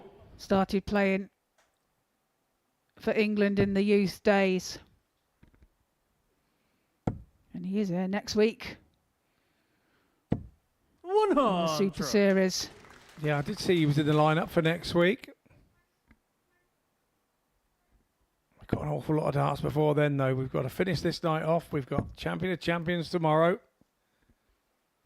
It's all go here at the Live Lounge in Portsmouth. So it's like them pair are doing shift work, isn't it? So Laura 1 week on. 59. Yeah, and then she goes home, and then Aaron comes down. Yeah.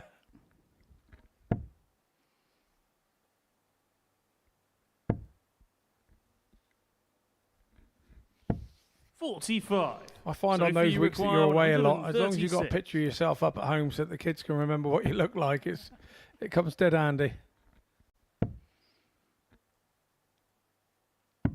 96. So McKinlay sets that up nicely. Turner will be looking to add some pressure. Started well. 121. Finished well. She'll Sophie rue that little required dart in the 40. middle. 2 10s then for Sophie. 2 5s. And she finds it with a third dart.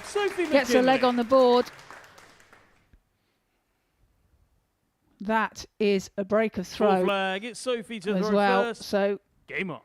He's throwing first in this leg for a chance to level the match at 2 apiece. And then we would go into a deciding leg. Yeah, Sophie's one of those that doesn't give too much away, does she? She keeps a lid on everything, keeps it all in. And you might see a little smile at the end of the game from her if she wins one. It's just the way she plays. That's how she is.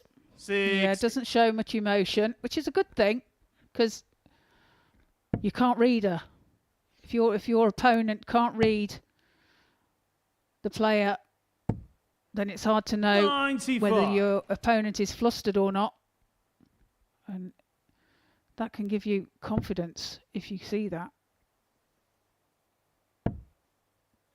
Yeah, it does indeed. It was. I was 85. taught when I was younger, try not to give too much away. The little man there enjoyed being on telly box. 60.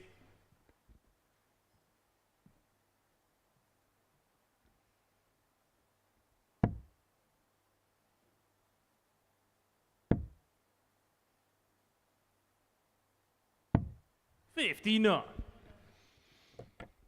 This could be a tense leg. This is one that Laura really has to win to go through. 41.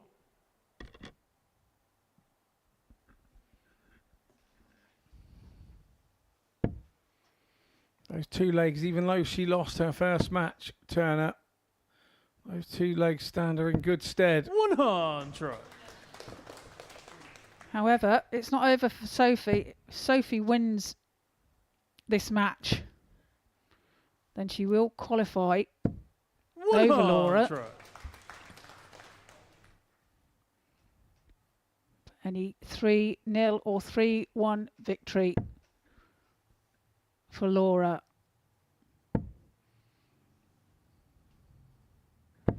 Will qualify her. Yeah, and if she wins 3-2, I believe that the only way Laura can go out is probably on a 9-dart shootout. Yeah, that's correct.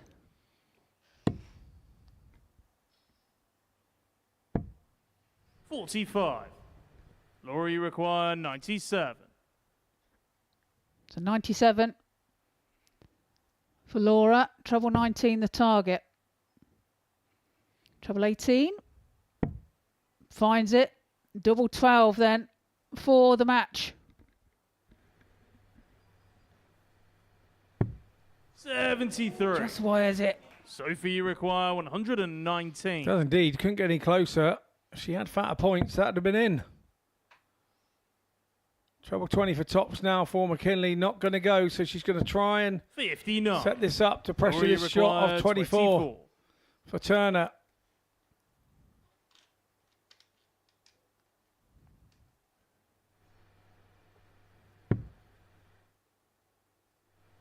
Misses with the first.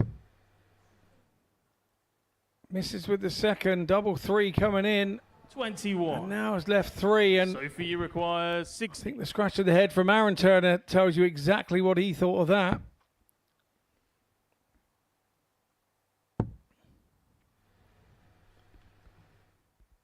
That looked a wicked deflection to me, that one. For Sophie McKinlay. 3. So there's only one place to go now. Single 1, double 1. Single 1 leaves Madhouse. Well, she got it last night against me. Can she do it again? She can. And the match. Takes the match by 3 legs to 1, which means that Laura Turner goes through. Sophie McKinlay is out. Averages for Laura 71.00, 69.93 by Sophie McKinlay. Coming up next, Gemma Hayter and Kirsty Vinikainen.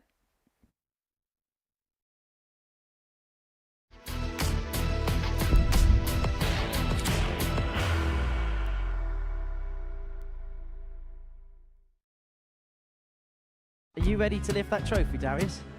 Yeah. Let's do it then. Ladies and gentlemen, your Modus Super Series 9 champion is Lucky D, Darius Labanowski!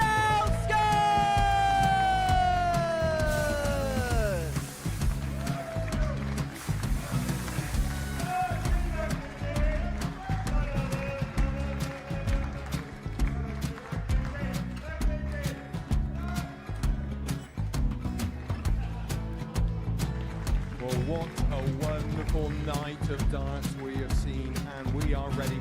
Our champion is ready, and it's trophy. So we see the trophy.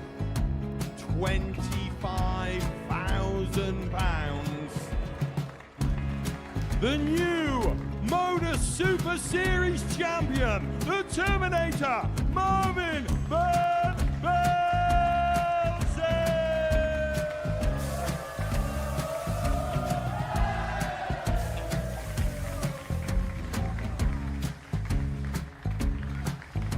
And one more time, the 8th Modus Super Series champion, the Terminator, Marvin Byrne Belze. And the new Modus Super Series champion is Andreas Dirty Harrison.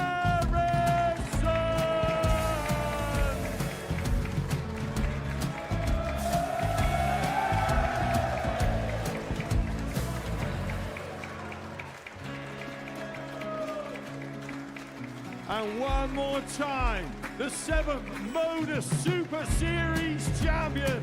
Give it up for Andreas Dirty Harrison. The moment we've all been waiting for. Would you please show your appreciation for your Series 6 Modus Super Series champion, Scott Taylor.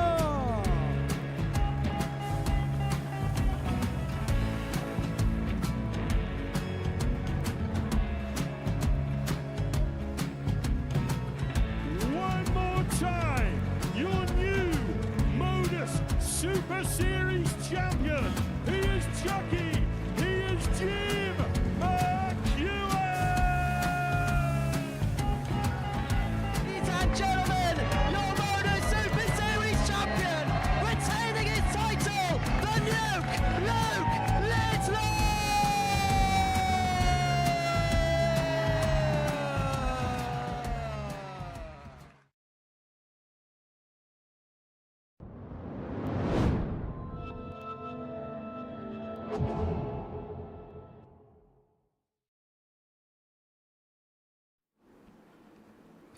So confirmation that victory for Laura Turner before the break over Sophie McKinlay is enough to put Laura Turner through despite that defeat in her first match against Robin Byrne.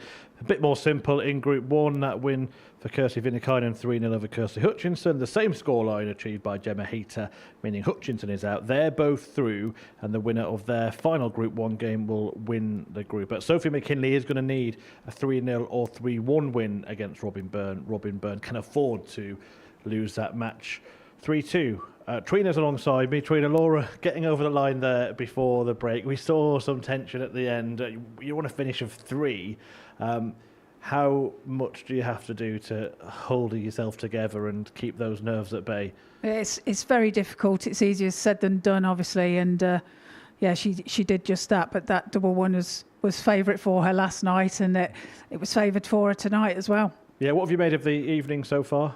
I think there's been some good quality darts, you know, and I think the rest of the evening is going to follow suit as well. Absolutely. Look, there might be 1 or 2 notable names missing from this week's Women's Week lineup, but there is a huge female star in action next week.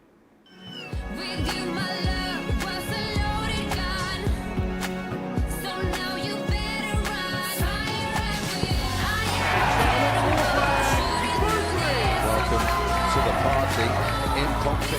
To secure her first Super Series win. Again, over to the right side. This is a Stephen Bolton area of the board. What a dart from Bo Greaves. Game, shot, and the Modus Super Series Week 9 champion, Bo Greaves. It's history for Bo Greaves.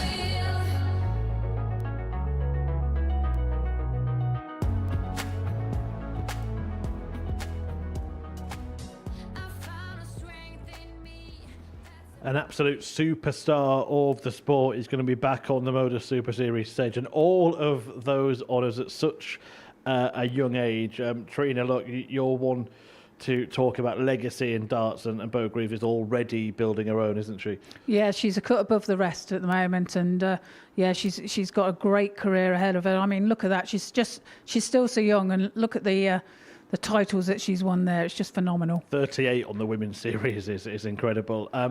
What does she add to the Super Series? Well, she's just a class player, isn't she? And she's going to be playing alongside the men, and you know, they're going to be frightened of her. You know, she's playing some top quality stuff at the moment. She's doing well on the Challenge Tour, and they're going to be frightened of her. Played alongside the men before, won a week without losing a match, so they've got every reason to be frightened, haven't they? Absolutely. You know, that they're going to know. They know what she can do, and you know, they've not just seen it here. Like I said, they've seen it on the Challenge Tour as well, and like you say, them 38 titles for the PDC. Then, you know, the records stand for themselves, don't they? Absolutely do. Right, let's see who is going to be lining up alongside Beau Greaves next week then, as the main Super Series gets back underway with week 7, and it is stacked really. Look at that Group A. Reece Robinson, Chaz Barstow, Conan Whitehead, Thomas Banks and Jimmy Vansky, all of them have tasted success on this stage. We've got a legend in Daryl Fitton, Beau Greaves in that Group B with Jamie Durrant, that's Glenn's nephew, and Stephen Plumstead with Aaron Turner, as mentioned in comms, and James Richardson in Group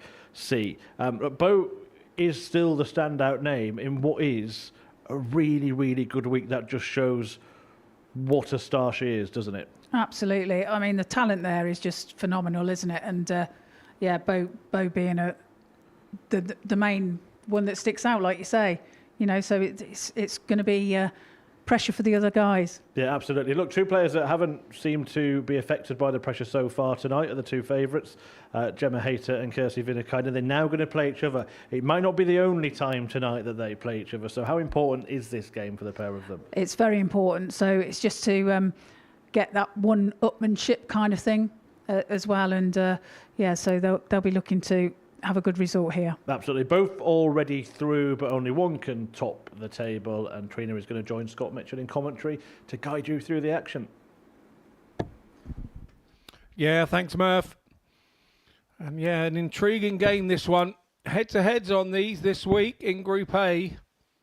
Sees Kirsty Vinikainen actually beating Gemma 3 times out of 3. So an impressive record from Kirsty so far this week, but we all know that it's all about the Saturday night.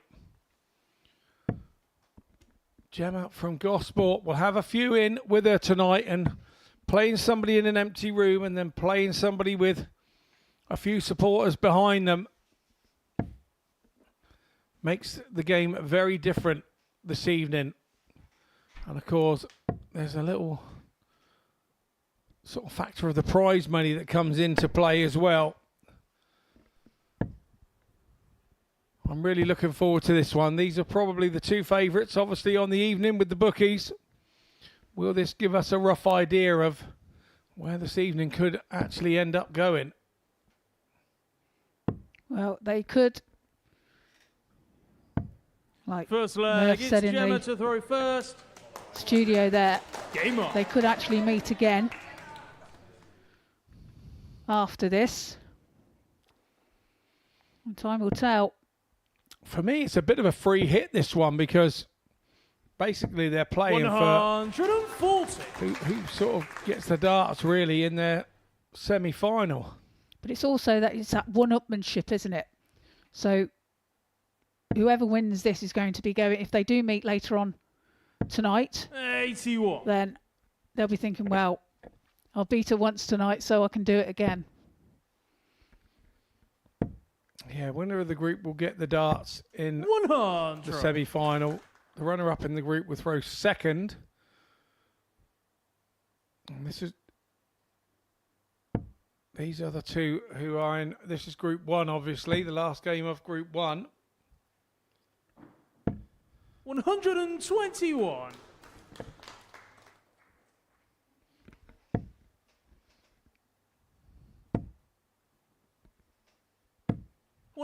Great darts there from Gemma. Puts in a good reply to Kirsty's shot before. Gemma on 136 when she returns. 59. Gemma, you require 136. In control of this match. 16 then will leave her tops, but slips into the 7. Yeah, she's got plenty of time. Vinikainen back on 2-4-0. Needs to find a treble. 60. Give Gemma, you herself a require finish, but she 49. can't. So 49 now for Gemma. Oh, misses the big 9. Only just hits the 3. Double 16 17. now. Misses that one. Vinikainen more than capable of putting a 140 in here and putting the pressure on Hayter in this first leg to force her to close it out. 78. Well, Gemma, does you manage the require treble 32. 19 with the last start, but is it too late in this leg? Double 12 then. She finds it with a third dart. Gemma Hayter. Takes the first leg of the match. And there's Natalie Gilbert there in the crowd. Second leg, Watching it's on, Kiersey to throw competing, first. obviously, Game on. in Group A this week.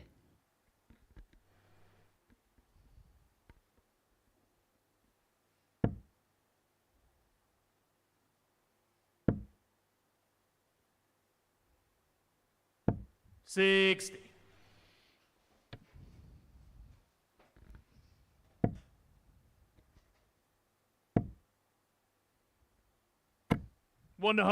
$140. There's a big deflection there in her favour. Bounces off her first dart and finds the corner of the treble 20. Yeah, it's nice when it goes right like that. More often than not, you only remember a deflection when it 125. goes wrong for you. You don't ever remember when they go right. So Yeah, that's right. They tend to stick in your side a little bit more, don't they? indeed. There's all sorts of weird and wonderful dart shirts out there these days.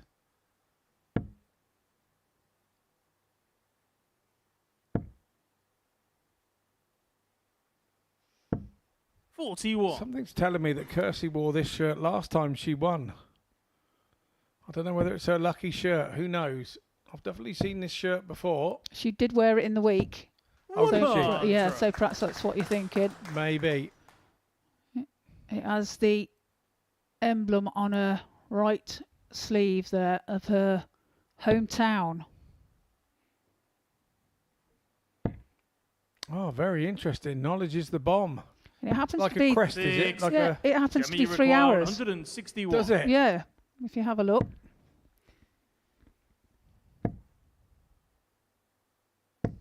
$55. So Kiersey really needs to put in a big score here to put the pressure on the 106 when Gemma returns. And it looks like she's doing just that. 95 left, so 57 will leave her double 19. Treble for double. 177. Super visit from her there. Gemma, you Turning the require leg on its head. 106. Whether she goes for the 38, that will all depend on what Hayter does here. 66. Kiersey requires Few oohs 38. in the gallery there. That missed narrowly. You could hear it in our commentary box. Looks like she's going straight for it. And she Edge on finds the it with her second leg. first start. Kiersey Vinikainen. Levels the match at 1 apiece. And what a comeback that was in that leg. That 171 really making Third the leg, difference. it's Gemma to throw Putting the first. pressure on. Game on. That tops for Hayter with the last start. And Yeah, really very was. much so. It's great 4 darts, isn't it? It's perfect 4 darts to end the leg from 215.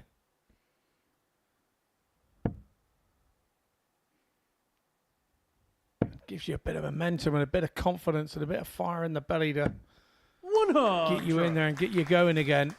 It tells yourself, I can do this. yes, indeed. That seems to have give her a bit of a buzz. But there's Gemma piling in a maximum. She has been the prolific 180 scorer of the week. And look at those averages. This is a really good game, this. 100. Yeah, 95.31 for Gemma and an 89.19 for Vinikainen. 44. Super darts.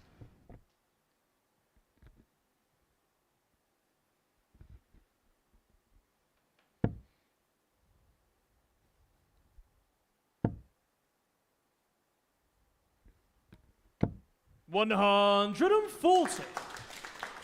Great They're guts really there. going toe to toe now, aren't they? Lovely stuff. 100. This will be why the bookies have got Casey these require as two favourites for the 161. evening.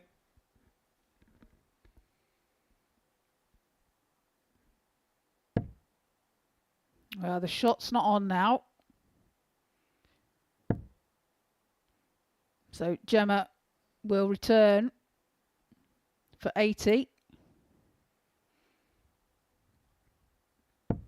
95. Gemma, you require 80. Has to stay straight with the first one. Makes life a little easier. Tops on then. 40. Just above Casey again. requires 66. Vinikainen has just been brilliant on her doubles this week. Single 16 for double top. And it's the moment to back yourself and believe with one dart in your hand you can finish it off. 27. Oh, a little Gemma, bit you quicker that one, wasn't 40. it? Yeah, a little bit too eager. So tops now for Gemma. Shot on the third leg. Gemma Hayter. Take the third leg of the match. Leads by 2 legs to 1. Because that was a breaker throw for Vinikainen. It goes down as a chance, doesn't it? Yeah, it does. But there's 18, 16 and 16 dart legs so far. Quality match this by the two ladies.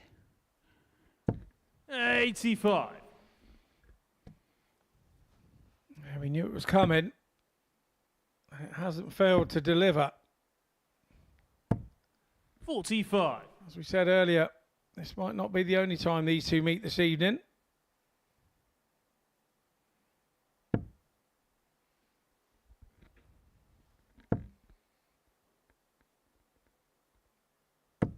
$60. And that's a great 60. Just not quite. The line was right, but the 59. height wasn't. And there's Steph. Steph's me, yeah. Had a good year at Lakeside, didn't she, a few years back, beating Frances Honsler. Yeah, good player in her own right. 100. Yeah, very much so. Partner of Gemma Hayter. 140.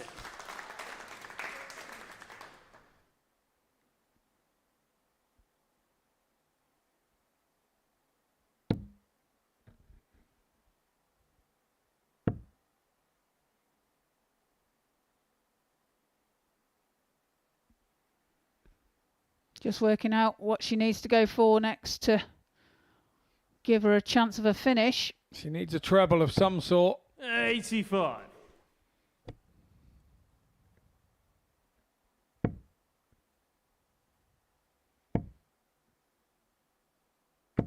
$60. Vinikainen has managed to hold the throw here still.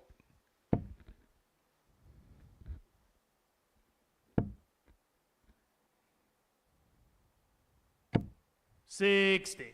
Can't find the treble with the last dart. But she will be back for the 111. As Gemma looking to pressurise. 45. Casey require Should be 111. disappointed with that visit. Well, it was a chance to pressure, wasn't it? Vinikainen. Treble 17 for tops now, then 91 left. Hits a 3, so it's 88. She'll either go back up the top for the 20s, and the other option is a 26. treble 16, but she Gemma, you hasn't found that require either. 152. Treble 1 was all she found, so a real chance here for Hayter to pressure this 85, and that's going to do it. 92. Casey require 85. 85 for Kersey.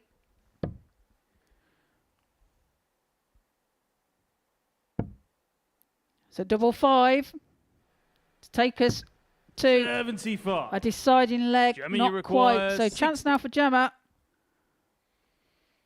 Yeah, 20 for tops. Got to hit the big numbers.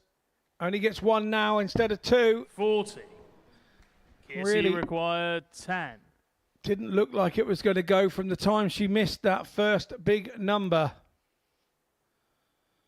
So Kersey comes back for double 10 to level us up at 2-2. For 10 for double 5, I mean. Game and there she does, she hits it. Nothing silly with the first start there, Trina. Using her experience, very sensible. Go straight at it with the second. Final leg. Just got kind of finding her range, wouldn't she? Game on. Yeah, like you said, good experience. Important to get 83. one over the top, really. You can always use that as a guide then for your second and third dart.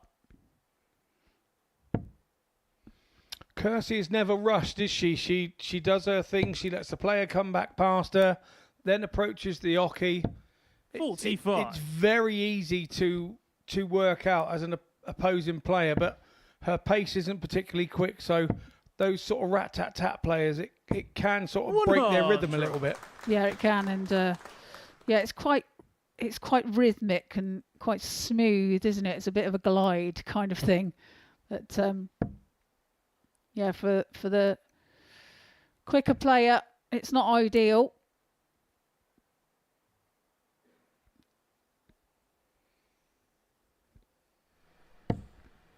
Seven.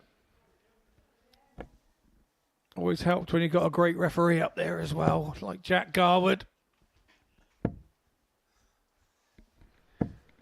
108. Great maximum there from Gemma Hayter. Leaves herself on 138. And of course, if she does manage to win this match tonight, it will be the only time that she has beaten Kersey this week. Gemma, you require Well, no better time to do it, is there? In case you have to meet again.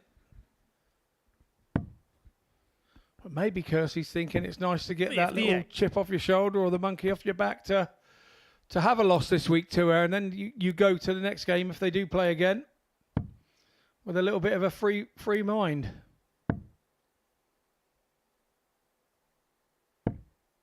$136. Gemma, you require 80. Oh, doesn't leave herself a finish, so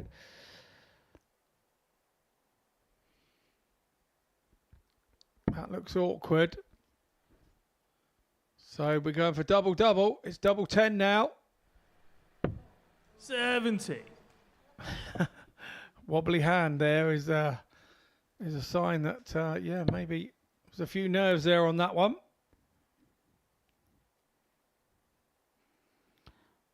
she'd love a 140 now, would Kersey? Well, that's a good dart. Can she follow it in? Not quite. Gemma, you require 10.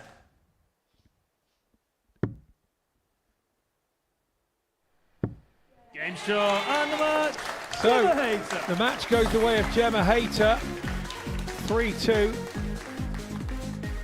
Her leg wins 18, 16 and 17. Shows the class of the match, that one. It was a really good game, as we anticipated. It's warm up there on the stage, as you can see. Here are the stats. 84-31 for Gemma Hayter, 81 for Kirsty Vinikainen. It's Gemma Hayter. She wins Group 1, goes on to the semi-finals. We're going to a break and we'll be heading back with Sophie McKinlay taking on Robin Byrne.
Welcome back. The final game of the group stages is about to get underway. It's in Group 2. In Group 1, Gemma Hayter and Kirsty Vinikainen have qualified. Hayter winning against Kirsty before the break, meaning she won that group. Laura Turner is through in Group 2, but Robin Byrne and Sophie McKinlay are about to play each other now. Byrne only needs 2 legs, so she can lose this game 3-2, or if she wins, she qualifies.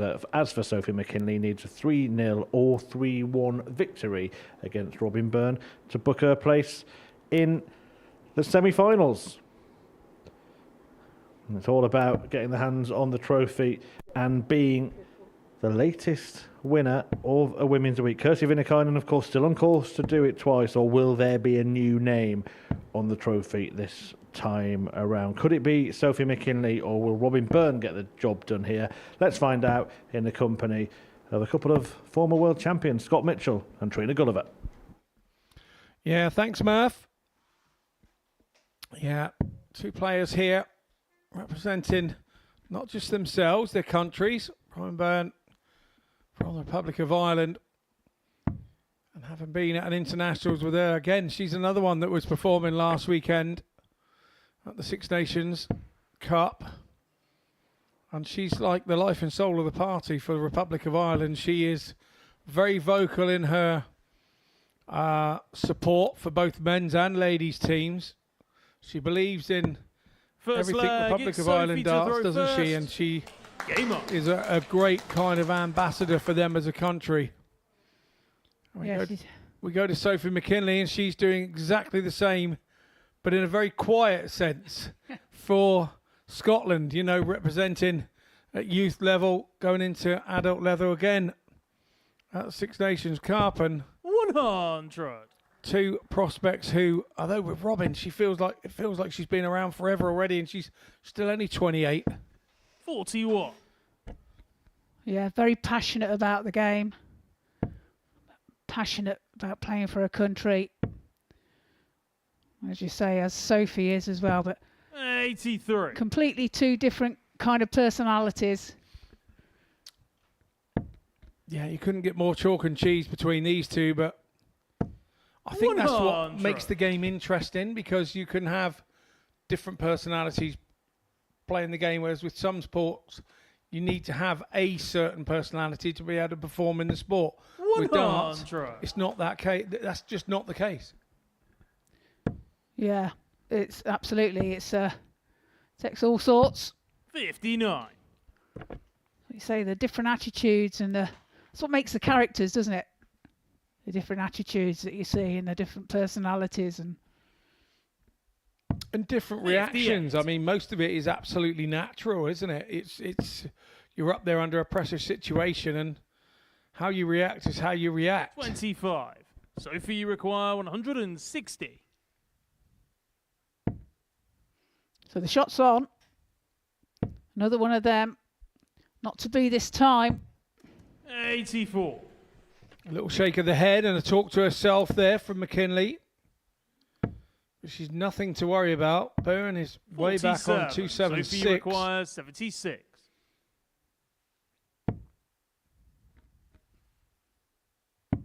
The tops then. Finds it with a third dart. Sophie McKinlay takes the first leg of the match. Second leg, it's Robin to throw first. Game on. An 18 dart leg there. 140.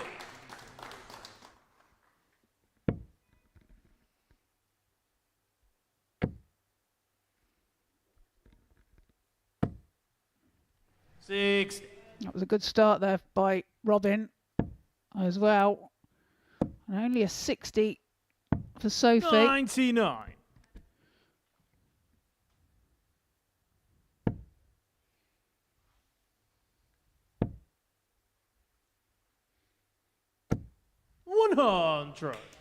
If we know one thing about Robin Byrne is that she does not give up. Just one win from her 4 games on Thursday night in Group B. Went through the card on Friday night.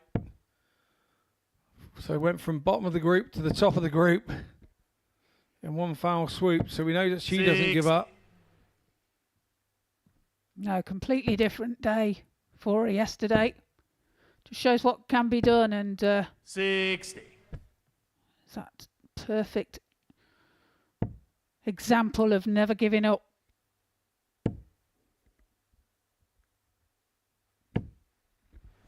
$80. So 126 here. When you require 126. For Robin. Well, she could go the ball if she wanted to. She does choose to, but can't find it. She had plenty of time there, but like you say, Robin's one to go for things, isn't she? 81. Robin, you require She does 31. indeed. Unfortunately, I don't think she went for a 2 there. Or the 12. 15. She's managed to get the Sophie, single you one. require And I'm sure she'll have a wry 120. smile to herself when she comes back.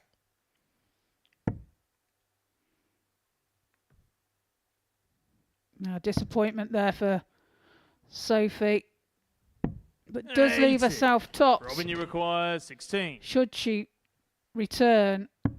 8 now for Robin to level the match. 8. She can't find it. Sophie, you require 40. It's a chance now for Sophie to take out tops. Game shot on the Now we're second starting leg. to go Sophie through McKinlay. here. The alarm bells are ringing for Byrne. Third leg. She it's needs Sophie a couple to of go legs first. if she's going to Game lose on. the match to make sure she gets through. McKinlay needs a 3-0 or a 3-1 win to get herself through. 100.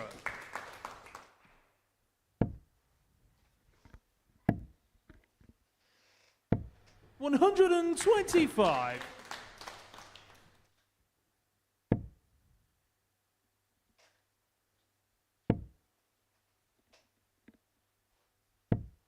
$45.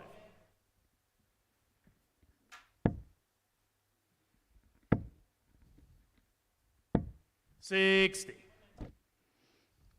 Robin, quite a fast thrower.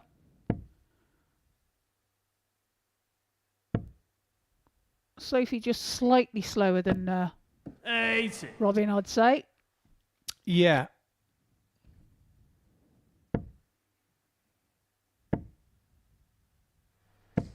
$140. Good darts there from Robin.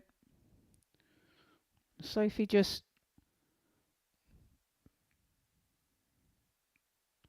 Well, I think we have a bit of a technical issue here on the scoreboard.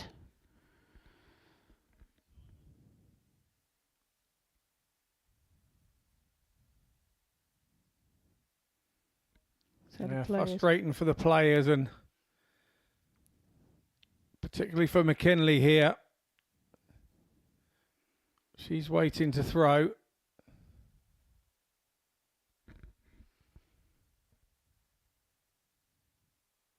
A bit of frustration here by the players. Just having to wait for these issues to be rectified.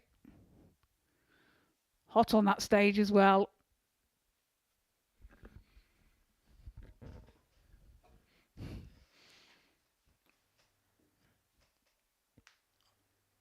I could do a Henry Tungsten teaser here right now. How many people in the audience have got fans? All of them. Yeah, exactly. Well spotted. You're the winner. Can't beat those tungsten teasers. They're a lot of fun, aren't they? Absolutely. So we're back on track.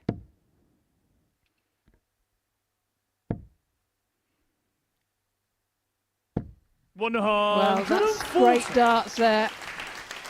Is that a sign of how frustrated McKinlay was over the scoreboard?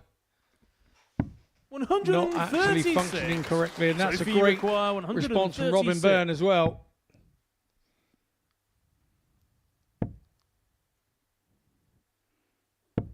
$45. Robin, you require Tops now 40. for Robin.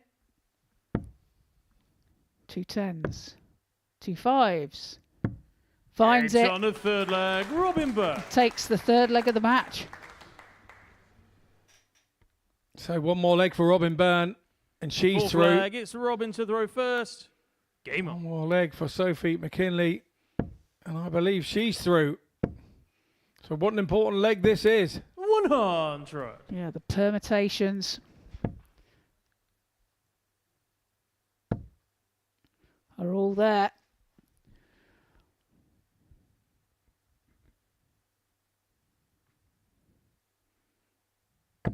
$60. Averages at the moment, Sophie 81.78, Robin 75.89. Another good match here from these girls. You have to say that Sophie's good for the 2-1 lead at the moment.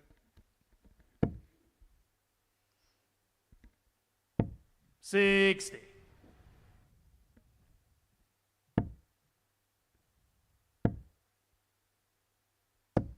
$95.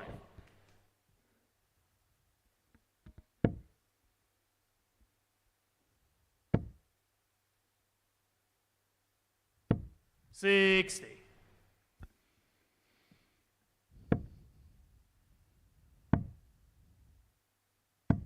$96. Finds the treble with the last start, leaves herself 150.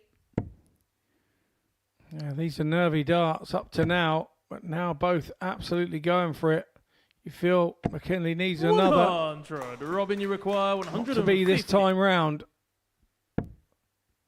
Byrne needs a treble visit here to get herself under 58. the 100. And it's psychological when you're on 2-2-1 and your opponent's on 192. You think you need a super huge, massive score, and then you start pushing and pulling them all over the 44. place. Robin, you require 92. So Robin Byrne's got 6 from here on the 92.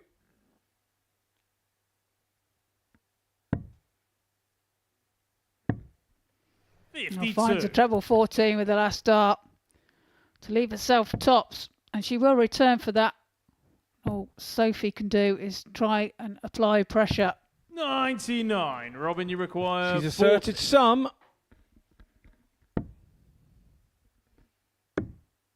No score. Well, falls into Sophie, you require 78. a double 15 bed. So chance now for Sophie. Double 17 then. 44. And that was for Robin, the you match require and to 40. qualify. Gets This on is the to fourth qualify leg. for Robin Byrne. Byrne. You can tell by her reaction. She knew she needed 2 legs. Fifth and final leg. She knows It's she's Sophie through to the throw semis. first. Game Look on. at the relief on her face.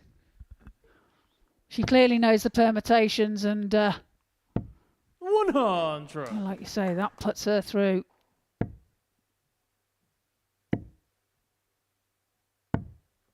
$49.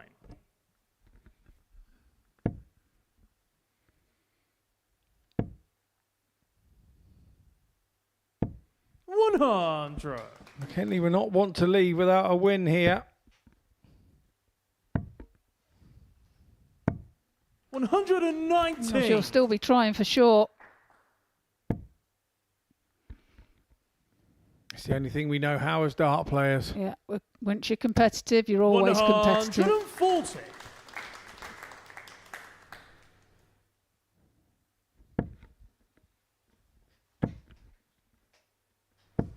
$140. That's great Sophie darts there from require Robin. 161. Good response. But McKinlay has 6 from here on 161.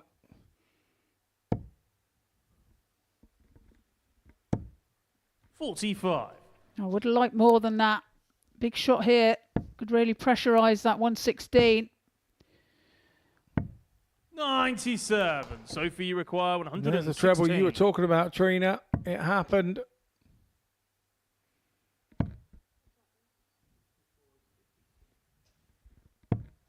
$76. Leaves Robin, herself you require tops. 96. Should she return? Double 18 for the match. No score. Sophie, you Once require again, wrong bed 40. and busts it all the way back.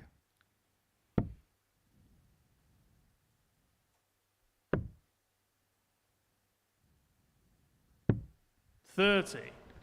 Robin, you require 96. So again, 96 for Robin. Double 9 again. 78. Can't find Sophie, it. you require Another 10. treble 20. Beautifully again first start, but it's McKinlay for 10. Surely that's a lovely dart to run off the barrel. Disappointing dart. Robin, you require 18. So yet another chance for Robin. 9. That last Sophie, dart, you it looked require easier to hit it 10. than be able to miss it on the inside, didn't it? No score. Robin, you This is require just frustration now for McKinlay.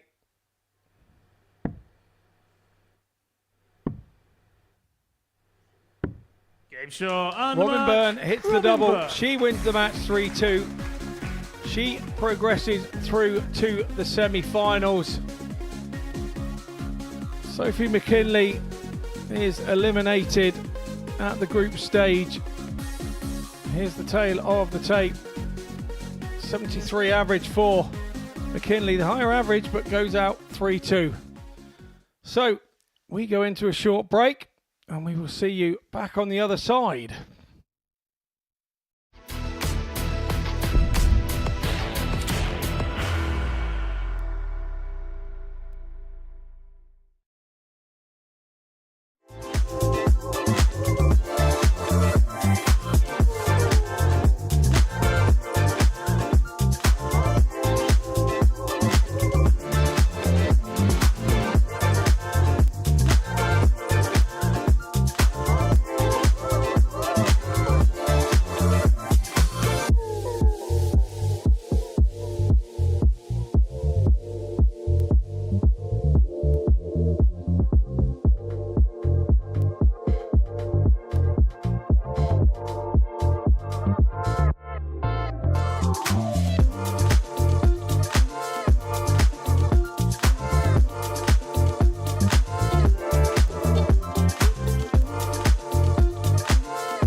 Welcome back to finals night of this Women's Week here at the Modus Super Series. This is what we saw in the group stages. Had a great start for the former champion Kirsty Vinikainen, beating Kirsty Hutchinson 3-0. That was in Group 1. Gemma Hayter did the same a couple of matches later, meaning that their match was a straight shootout to see who won the group, which Gemma Hayter did. In Group 2, Robin Byrne managed to win both of her games 3-2 to top the group, but Laura Turner's 3-1 win over Sophie McKinlay means that Turner goes through to the semi-finals. And the order of play for the semis is this: Gemma Hayter versus Laura Turner, and then Robin Byrne will have the throw in her match with Kirsty Vinikainen. Scott and Trina have come out of the commentary box to reflect on the evening's action so far. And Trina, we'll start with Gemma Hayter winning both of her games, getting that victory against Kirsty, which we spoke about before. It all is looking pretty good for her tonight. Yeah, it's she'll be pleased with how she's played, and getting that victory over Kirsty will give her a good mindset going into the next game. Should she get through, obviously, but yeah, she's playing really well tonight. And she kind of said coming into it she didn't feel she'd played quite as well in the week as she had in previous editions. Has she saved her best for the main night? I think she probably has. I think that will give her confidence should she have to play Kirsty again. But yeah, I think it's a sort of a chip off her shoulder to make sure that she's now beat Kirsty this week. So if she does have to play her again, she'll be ready for it. Kirsty also played well, right? So that defeat shouldn't be too damaging for her. No, and there's still some great games that have been played, and it's really nip and tuck, and it's going to be interesting to see who gets through. Yeah, she set her intentions from the off, Scott, with that 3-0 victory over Kirsty Hutchinson. Pretty much knew she'd be in the semi-finals at that point, and I mean, she could well get to the final again. Yeah, her double shooting in that game was absolutely stupendous. She kept hitting that top. As soon as she left it, she was getting it with 3 darts in her hand, and so you build your game off of that. If you know you can get to the double and get yourself out pretty quickly, you build your scoring off it. So yeah, she did really well there. You'd have to have a heart of stone not to feel a little bit sorry for Kirsty Hutchinson, who really went through hell to get to finals night and then ends up running into 2 good performances and not getting a leg. Yeah, it's just one of them things, isn't it? And it happens. But yeah, she's done. She can go away from this week, and she's done herself proud. And she's got to take positives from this week. Absolutely. In Group 2, Scott, Robin Byrne ended up winning it, but both of her games had their share of drama. Yeah, they did, and by winning it, she rewards herself by getting a game against Kirsty Vinikainen. So, was that a good thing to win the group? And we do see Laura Turner going through. Mentioned it before, that 3 checkout getting her over the line. Another tense end to a game. She said she wanted to relax tonight. Do you feel that she's been able to do that yet? I don't know. I think she's a bit tense myself. I don't think she's managed to do that yet. But she's getting there. She's getting over the line, and so she'll keep wanting to do that. When you're in the group stages, there's lots of things and permutations that go through your mind. Once you now make the semi-final, you know exactly where you are. You know exactly what you've got to do, and it changes it slightly. So. We could see something different from Laura in the semi-final. I tell you what, she looked pretty relaxed when she took out that 1-2-6, bang in the middle of the bullseye. That was a great shot, wasn't it? Yeah, it was one of those you couldn't have walked up there and placed it in by hand any more central. And she's got to look back to that now, coming into the semi-finals and trying to take confidence from that shot. And you can see as well when she hits that bit of oomph that she gives it to seal that, like a seal of approval from her. Yeah, and maybe a key moment in that match. Sophie McKinlay at the point was waiting on 16. Just didn't go her way tonight, did it? She did show some flashes, but just at the key moments, it didn't go her way. Yeah, not quite there tonight, Sophie. But yeah, like you said, she had some key moments, and but yeah, she's a great player. She's young, and she'll be back here. Yeah, she's 18, Scott. What a prospect! Amazing prospect, and we keep seeing these young ladies coming off this production line. We talk about it with the PDC, with the Littlers and the Josh Rocks and all the rest of it coming off.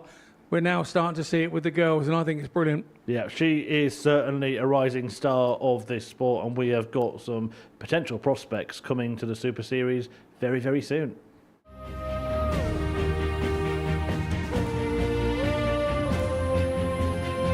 12-year-old Jada Walker!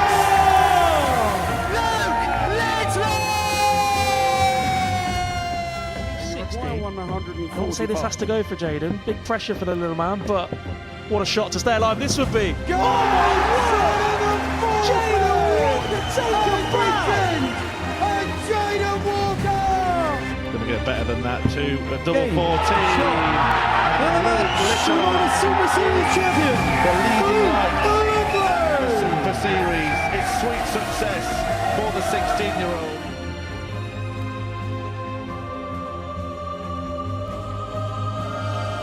How does he hit that? That's how he hits it! And Jensen Walker is a Super Series success story! Shot and a Modus Super Series Week 9 champion. Double 12. Ryan Branley, that is superb. Into the scoreline. He's going to go for the big fish. He's going to get the big fish. Needs to go, and that's exactly what it does. Henry Coates finds the middle.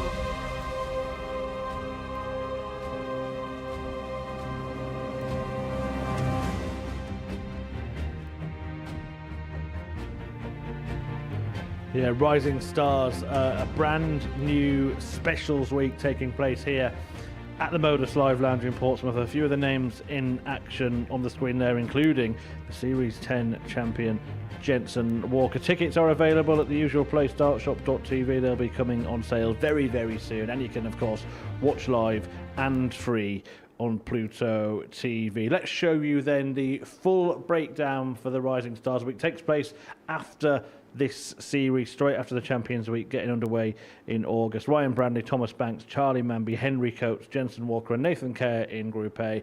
Names that are probably well known to viewers of the Super Series. Then in Group B, James Buckby, Daniel Stevenson, Harry Gregory, Jack Howarth, Nathan Potter and Caden Smith make up Group C. Scott, you'll know a fair few of those names. Which, if any of them, really kind of jumped out to you? Ryan Branley's the one for me. I've seen that guy playing at challenge tours and stuff like that. He is some talent from the northeast, and I firmly believe that he is going to be the next one to really set the darting world alight. Trina, the platform of playing at a week like that, everyone playing in the same sort of age bracket. I mean, Jensen Walker's actually won the main tournament, so he's going to feel maybe a slightly senior in that way. But nowadays, you don't really get the opportunity as much to play in such a sort of condensed age bracket. No, and you know, it's just a great opportunity, isn't it, for these guys and to come along here and have that experience upon that stage. Like you say, Jensen's got a bit more experience probably than some, having the experience of winning an event. But yeah, I mean, it's just a great opportunity for them, and you know, it just opens doors, and it's just fantastic. Yeah, and loads of other names that could have been put in there, I'm sure will be, if that special week gets repeated again. That's the next one. This special week, though, is Women's Week 4, and the semi-finals are not far away now. A reminder of the fixtures: Gemma Hayter taking on Laura Turner in the first, Robin Byrne taking on Kirsi Vinikainen in the second. Let's start then with the first one. Gemma, we said she's been in fine form. Laura Turner wanting to relax. She will be the underdog. Is that really the dynamic she needs to help her relax? Yeah, but possibly. You know, she's got she'll have her own expectations, obviously, and she'll want to win. But yeah, she's just managed to pull things out of the bag when she's needed to. So, you know, that could play a major factor tonight. And it looks quite closely matched, that one between Robin and Kirsi. As you said, Robin wins the group, gets rewarded by taking on a former champion. What are you expecting from that game? But by winning the group, she does have the darts. So she is rewarded with having the darts. I think Robin's got to score well. She can't afford to be having too many troublous visits against Kirsi. You know, I really can't call that one. I think that one's really, really tight. Well, I'll let you call it in the commentary box instead. How about that? The semi-finals are about to get underway. Starting with the first, it's Gemma Hayter against Laura Turner. Let's have a good time, night of the century. Our best days can't be done. Shot and the match. So the match goes the way of Gemma Hayter. Single one leaves Madhouse.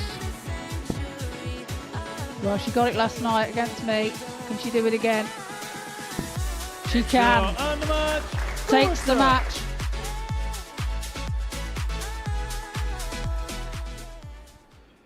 Here we go then, the final four about to do battle. And Gemma Hayter and Laura Turner are the first on stage in the semi-finals. The pair know each other well, geographically not too far apart, relatively local to the Live Lounge here in Portsmouth. And Laura Turner, well, she does look a little bit more relaxed. Gemma Hayter, though, looks equally chilled out ahead of this one from Gosport, the 31-year-old.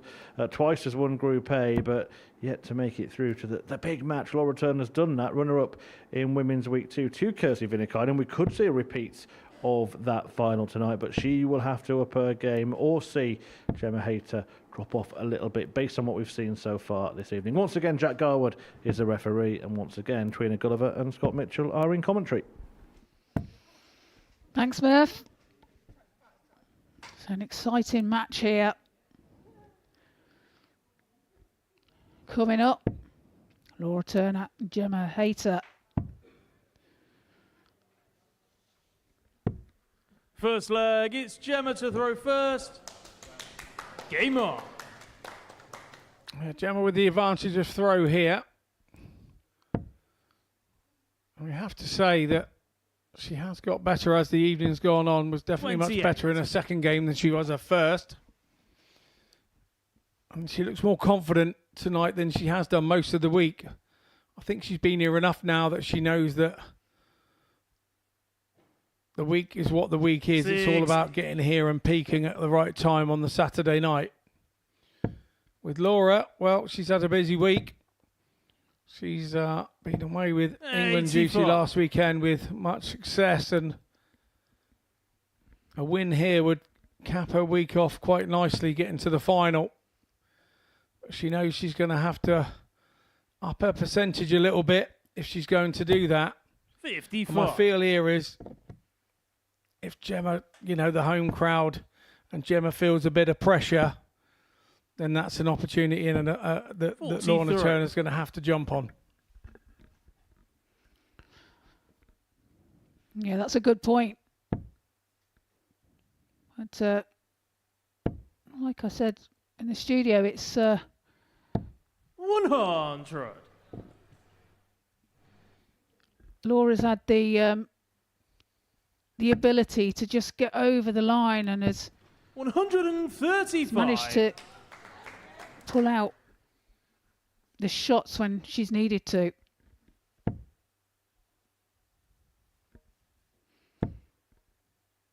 It's kind of like scrapped her way through.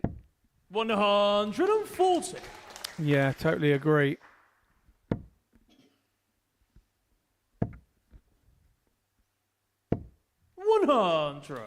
Laura, you require 146. I feel the game's starting to settle down now. Everybody's had a couple of throws.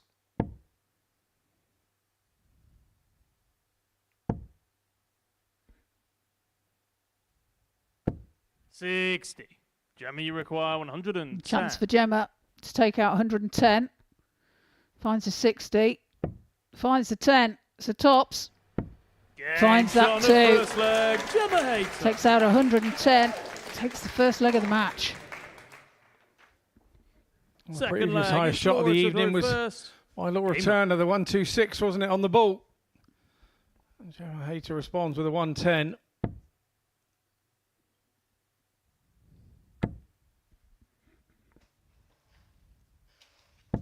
$60.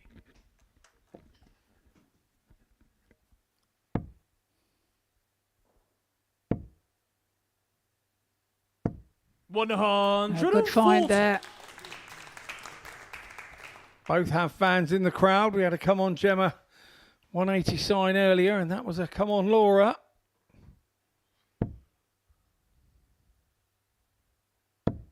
$85. Well, with them both playing pretty local.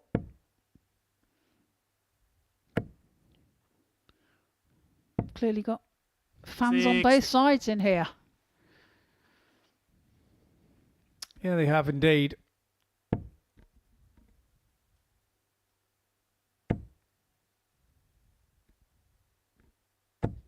$60. And there's Kirsty Hutchinson. She loves being on camera, doesn't she? That smile. $95.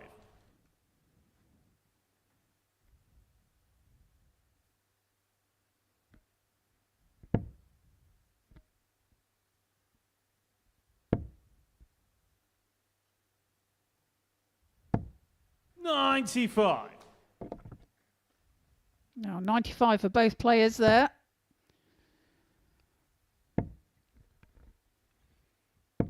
$60. Hayter disappointed with that 60 because she knows some sort of double treble visit here from Turner would put her in all sorts of problems. 60. It's not to be, Jeremy, you though. require 146. Adam Lipscomb there with his famous saying, Bosh. 46. Laura, you require 141.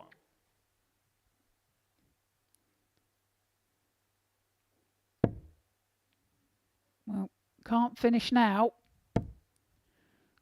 So looking to leave it handy.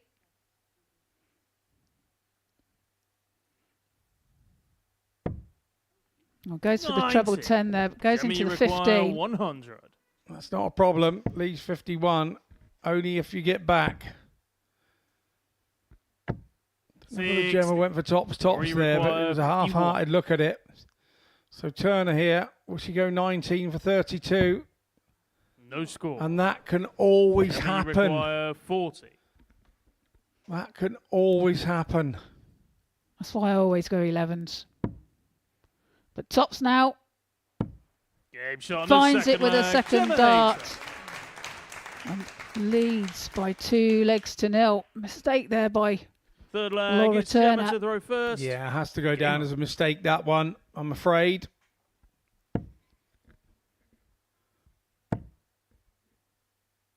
I'm an old guy in the pub told me back in the day, never go where you combust, my son.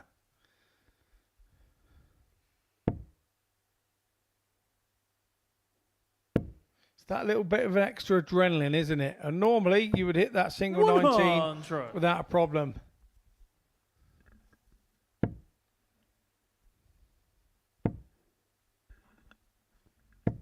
$100. Well, tons all the way in this leg so far.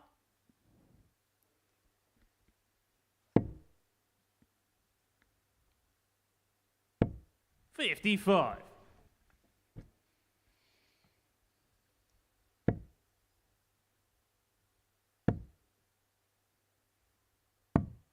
$43. Now a few loose starts from the pair.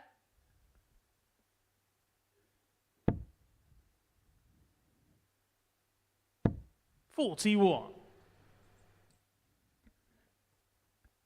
I recognise that hairstyle, don't you, Treen? And it's snake bite. I think it might well be. Maybe his favourite player.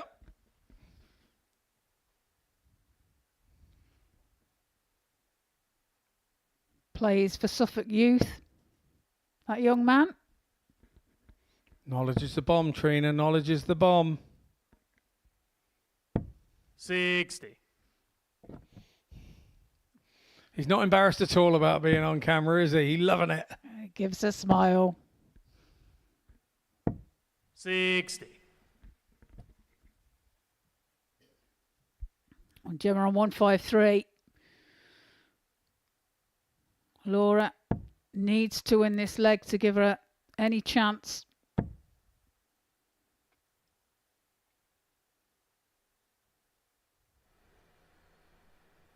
Just thinking about it. 43. Well, that's unfortunate. Gemma, you require 153. Needed the treble 20 to leave herself a finish. Treble 19's a target. 117. It's a great effort there. Yeah, well, it doesn't quite complete the 153, but you fear that the damage is done for Laura Turner.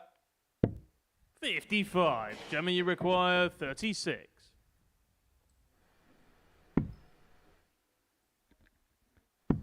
Game shot and the match. Finds Gemma it with a Hayter. second dart. Takes the match by 3-0. So that's Gemma Hayter qualifies for the final. Who will she play? The average is there, 77.74 for Gemma, and Laura 67.72. Coming up next, we have Robin Byrne against Kirsi Vinikainen.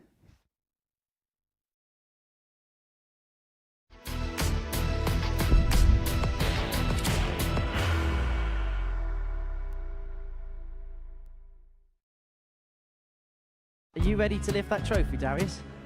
Yes. Let's do it then. Ladies and gentlemen, your Modus Super Series 9 champion is Lucky D, Darius Lewandowski!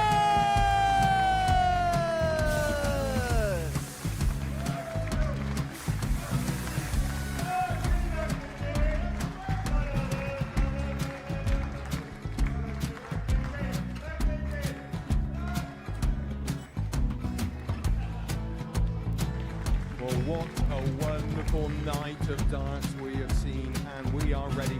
Our champion is ready, and it's trophy time. So receive the trophy. £25,000. The new Modus Super Series champion, the Terminator, Marvin Van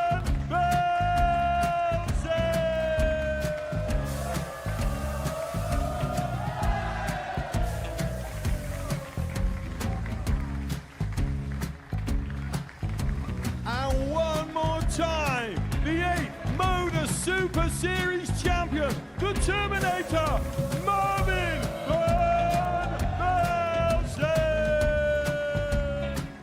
And the new Modus Super Series champion is Andreas Dirty Harrison.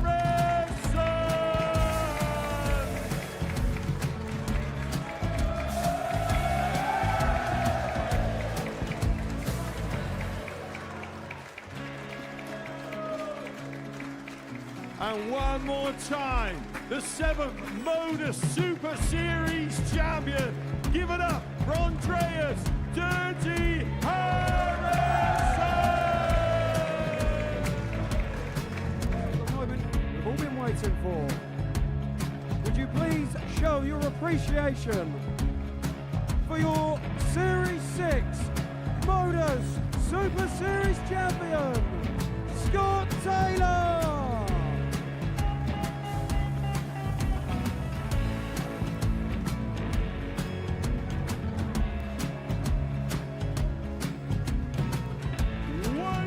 Time, your new Modus Super Series champion. He is Chucky. He is Jim McKinlay. Ladies and gentlemen, your Modus Super Series champion, retaining his title, the Luke Littler.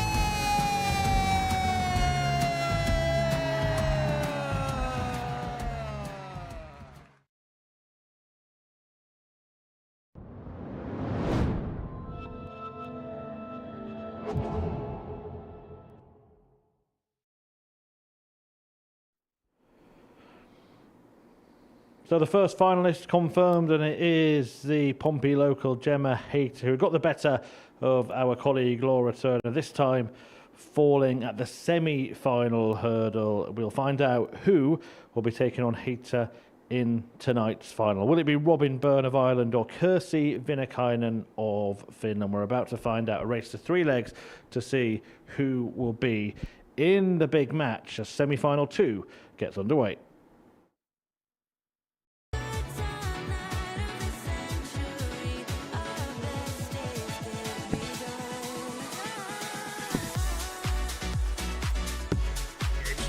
Robin Byrne hits the double. Byrne. She wins the match 3-2.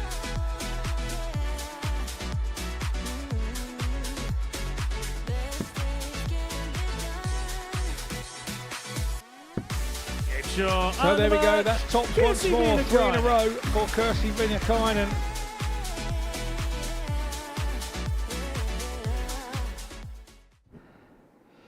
Yeah, Vinikainen and Byrne just completing the practice starts before contesting this second semi-final. Vinikainen, of course, looking for victory at the Super Series for a second time. No other woman has managed to do that. Robin Byrne hoping to be the first Irish woman to achieve success at the Live Lounge. A 28-year-old Dubliner making a third appearance, her first finals night, and she has done pretty well so far. But Kirsty Vinikainen just seems to come to life in this place and is once again a step away from the decider. Talking you through the action, I'll hand you back to Trina Gulliver and Scott Mitchell.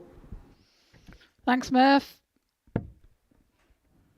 Talking to Kirsty within the week when we was all competing together in Group A. She says she really loves it here.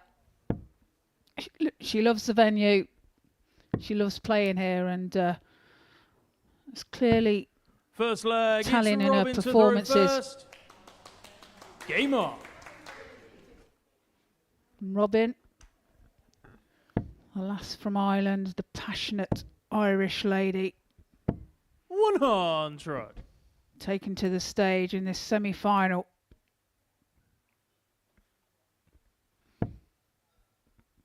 Yeah, Robin hasn't lost a game since Thursday in the building. Went through the card 100. on Friday. Won both of her matches here this evening. So she's won 6 on the bounce. And she's definitely thrown with confidence. Seems to have found her mark and have found her form 36. at the right time, and that's an unfortunate deflection there. We were saying earlier about deflections. We usually remember them when they're a 55. bad one, and that was a bad one. Yeah, we all do. We all know when it's a bad one, and we all remember, start thinking, why now? Why has that happened to me?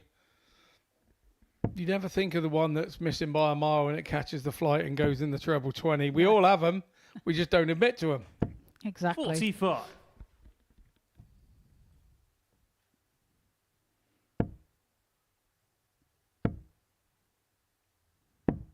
$98. Well, he's got his sunglasses on.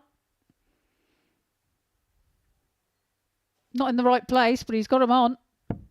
Maybe it's from the glare of the lights. Who knows, Trina? Who knows?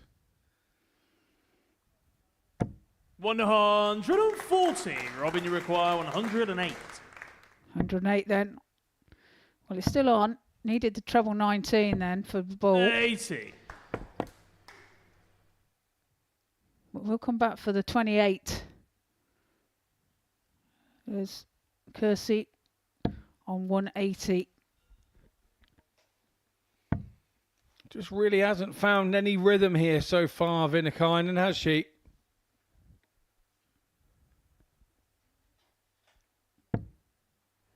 $9. Well, that's a poor Robin, you visit. require 28. Doesn't leave herself a finish, so Robin got 6 darts at this, should he need on the it, first but she leg, doesn't. Robin Byrne. Takes it with a second dart and takes the first leg Second of the leg, it's match. Kirsty to throw first. Game on. Looks confident, doesn't she, Scott? Yeah, looks very likely, doesn't she? She looks very likely.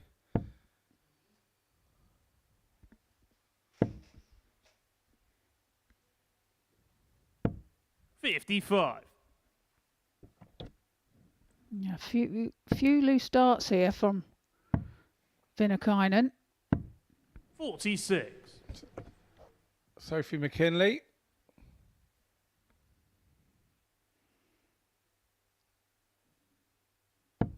Went out in the group stages this evening. Great talent. We're going to see a lot more of her. Yeah, we are, Trine. We are. There's no two ways about it. I wish I was got that good when I was that age, I can tell you. 90. You were riding motorbikes when you were her age. Yes, I was. Just like darts, I thought I was good at that as well. But I didn't turn out to be. Well, this is better. 100 and fills it up. 180. Finds the first maximum of the match. 100. That's a great reply there from Robin Byrne. Yeah, super reply from Robin. That's a back at you, mate. That is. I'm still coming. Whatever you decide to throw, I'm coming with you. But whatever's happened, the 180 seems to have lit the blue touch paper 100. for Kersey. Yeah, leaves herself on 106. 65. Kersey, you require 106.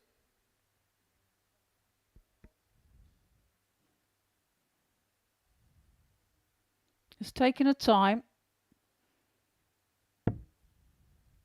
It's still on, but needs the treble 17. Can't find it.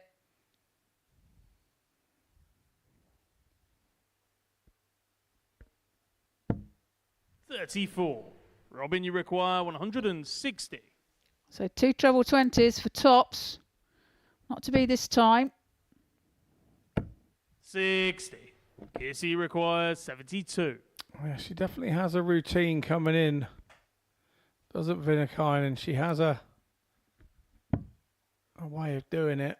65. Now, does she risk going 25 tops? She should go 15 for the ball. You've got to get your dart at something to win the leg. And because she's overthought it, she now needs the 15 again. 32. Robin, you require 100. So, big chance for 2-0 here then for Byrne. No, went for tops, 60. but Kersey requires not to be 40. found. So chance for Vinikainen to level the match. She said at the start of the night she was going to laugh her way through it, Robin Byrne, and she's still having a little giggle about being so far away from the top shot on tops. the second leg. Kersey Vinikainen takes out the very tops. Third leg. Byrne It's was Robin looking to at a throw pair first. of, but Game on. you have to say, when Vinikainen does leave that double top, it seems to be her thing, doesn't it? 58. She's hit that many times this week, and that was where it looked to be a go-to double to try and save a situation there. Yes, definitely a go-to double, and she doesn't often miss it. You wouldn't bet against her anyway, that's for sure.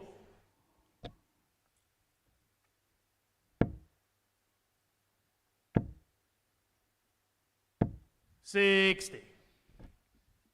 Robin Byrne looks a totally more confident character to what we saw on Thursday. That's for sure. You know, she looked a forlorn figure on Thursday. 95.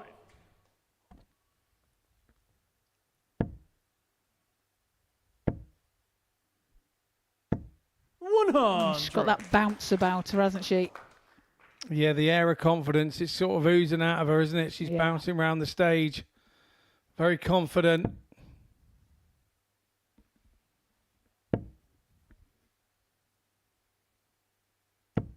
$60.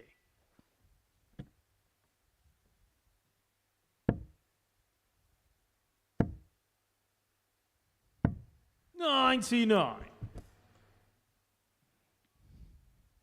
Hey, give us a wave. Another youngster enjoying the evening. It's really good to see.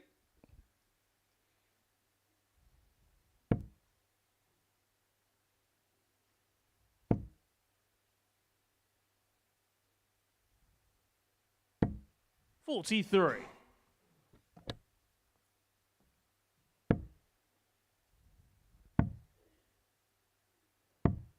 $56.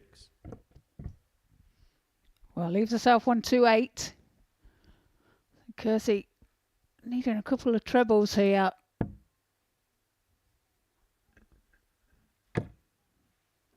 Well, should go the 18 route now. 58. Does so. Robin, Leaves you herself require a finish. 128. 128. 56. Kersey, you require 164. So treble 20.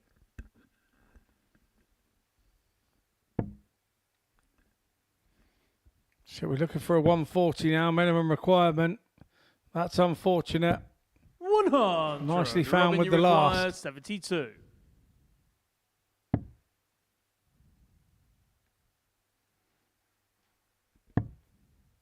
So bullseye.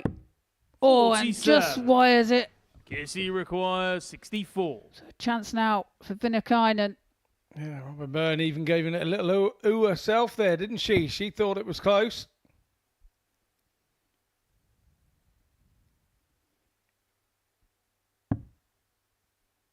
Leaving her favoured tops again. 24. Not this time. Robin, you require 25. A chance now for Robin to take out the 25. Well, goes into the 14. Double 4 then. 17. Kissy require Yeah, 40. chance to tidy up. Just doesn't take it. Important moments here in this game. Vinikainen for tops and a breaker throw.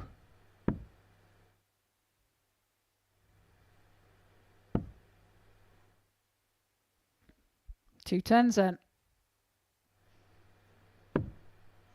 26. Can't be found. Robin, you require 8. So another opportunity for Robin. Double 4. Finds it with a second dart. Robin Byrne. And holds the throw. Vinikainen there had opportunities to break the throw of Full Robin flag. Byrne. It's Kissy to throw first. But it wasn't to be. Game on.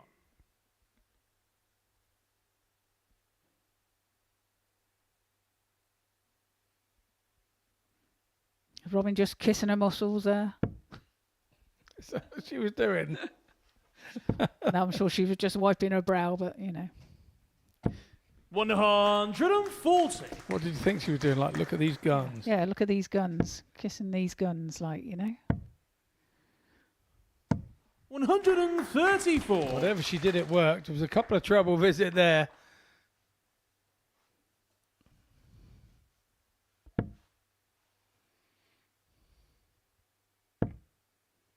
Lovely place to play on stage when everything's going right for you, isn't it? It's the best place in the world. 140. And when it's not quite going right for you, you just want the thing to swallow you up. Yes, a lonely place. Loneliest place I've ever been. 99. Obviously, nobody can help you. It's only you, your darts, the board. That's all you should be thinking of up there. 45.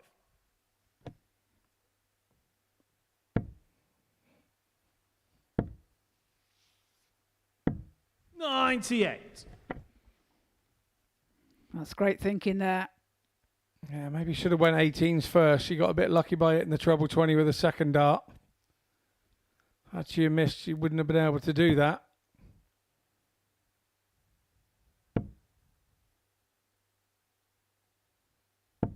$60. Robin, you require 170. Kersey here with every throw, battling to hold on to her title. 78. Kissy require 116. A chance now for Kersey. Take out the 116 to level the match. And you feel this has to go, Scott. It's gone the 19s route. Strays. 107. Needs a treble 19 in the bullseye.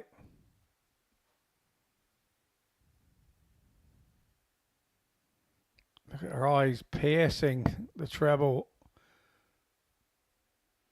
This is it this time round. 48. Robin, you require Could that be 92. the last darts she throws in this Women's Week 4? 60. Kissy, you require 68. Well, chance for 68 to level the match. Double 4 then. Just taking a time. She knows this is important. She needs to get this double 4. 64. When that left Robin, her you hand, she'd have require felt that was 32. in. It wasn't a mile away, was it? Game Game shot and the Robin match. Byrne Robin Byrne beats Kirsty Vinikainen 3 legs to 1. She heads into the final to take on Gemma Hayter. Here's the stats from the match. 75 average for Robin Byrne, 3 from 10 on the doubles, 30% success rate. It's 3-1 in her favour. She heads to the final. We head off and we'll be heading to an interview shortly after the break.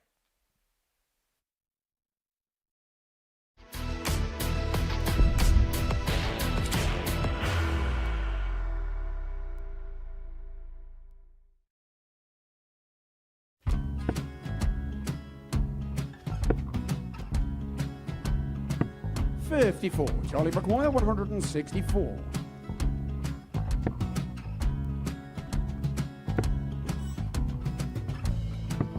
$44.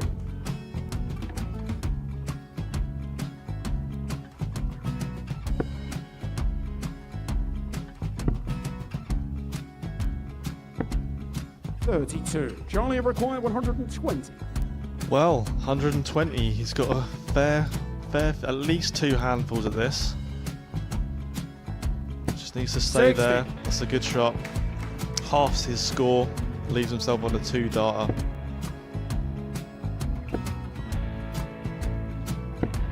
$26. Charlie Time on his require side 60. to become back-to-back singles champion.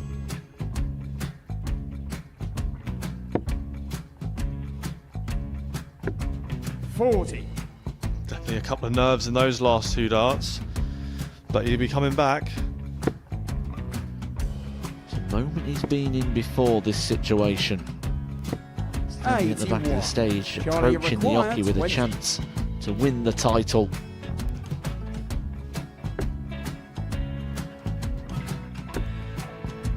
He did this to win the first title, if you remember. 11. I think he's gone.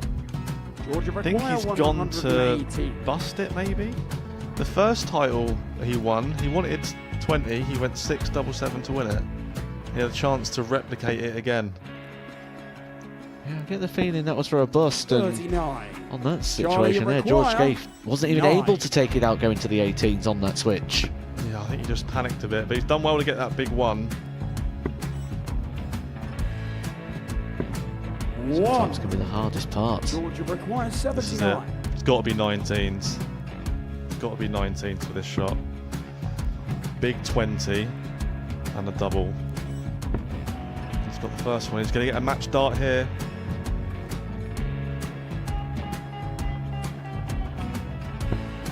$59. Charlie Threw the entire require body into that 8. one. Just didn't want to let go of the dart.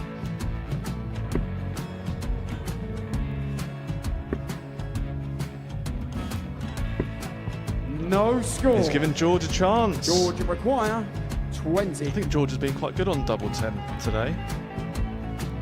So many opportunities for Charlie Murphy. Go! Couldn't get the job Got done. out of the match!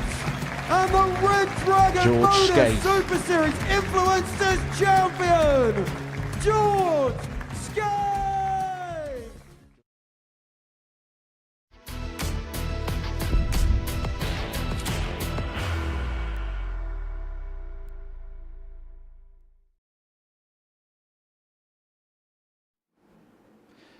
So the final then is set after those semi-finals have been completed, and Robin Byrne got the better of Kirsty Vinikainen, and that means there will be a new name on the trophy. Gemma Hayter, a 3-0 winner over Laura Turner in the first semi-final. So we've got a couple of new finalists, Gemma against Robin. Trina and Scott are alongside me. Both of those players, do you feel that they deserve to be there? I do, actually. I think Robin's played really well and consistent. And yeah, she's from the other day. She's just come flying through, hasn't she? And she's grown in confidence all the way. We'll talk about both players. Gemma, it was your pick, Scott, so you're still standing. What is it about her this evening that gives you even more belief that she's going to go on and win it? I think the fact that she's learnt to peak for tonight, I think that's a great thing for her. I mean, we've got the two in the final. I think Kirsty hasn't played that well tonight and probably doesn't deserve to be in the final. But then you look at Gemma. Gemma's been totally the opposite. Everything that she's kind of touched has turned to gold, and she hasn't had to play her top game that we've seen her play here before yet. But I feel she's going to have to in the final. Gemma has kind of knocked on the door here. She's played some good stuff when she's played, not just at the Women's Weeks, but she's played in the normal Super Series as well. Won the ADC, the WADC Championship that was played here. Tonight, would this be a real sort of vindication of everything that she's been doing? Because she only returned to playing darts, didn't she, less than a couple of years ago? Yeah, I mean, she's a great player, and she's growing along the way, and she's got this kind of like thing in her head that she doesn't actually deserve to be here, and which is a load of rubbish in my opinion. She's here on performance and everything. You've only got to look at her titles and what she's won. So, she deserves to be here, and she's playing really well. She certainly is. And Gemma, well, she put her life and career in her own words and her hopes and ambitions in the game of darts when she spoke to Henry Deacon a little earlier this week. Gemma, how long have you been playing darts for? Well, I started when I was about 12 or 13, and then I played up until I was 21, and then, I had my 8-year break, and been just over maybe 14 months now. What inspired the comeback? I spoke about the Littler effect, and obviously Luke Humphries as well. I played youth darts with him, and I saw him win the Worlds, and also just the more opportunities now for the ladies, which was obviously a big draw as well. Could you imagine it was going to go this well, this quickly? No, no, definitely not. But that also brings the pressure as well, so it's obviously something that I'm trying to deal with now. I flew under the radar for a while, and I'm not getting away with that now. Do you feel like you're now one of the big fishes now in the pond? I do, but I don't really like to say it. But I do, and like I said, that's just I've never been in that position before in my career, so it's trying to adjust to that now. Blackpool next month, World Match Play. How much looking forward to that? Yeah, really looking forward to that. It'll be huge for me. I narrowly missed out last year, I think by like £250, something like that. So that was definitely the aim this year, and I'm very relieved to get there. What has the Modus Super Series done for yourself and for your game? Yeah, it's been huge. It's obviously given me the experience playing in front of the cameras and obviously on the stage in front of a crowd here on a Saturday night. So it's massive. Finally, what are the goals, what are the plans for the end of the season? What would you like to achieve come the end of 2025? I just want to keep playing well. I feel like I'm maybe on my little dip at the minute, which obviously I'm trying to get through, but I just want to keep improving and keep winning, hopefully.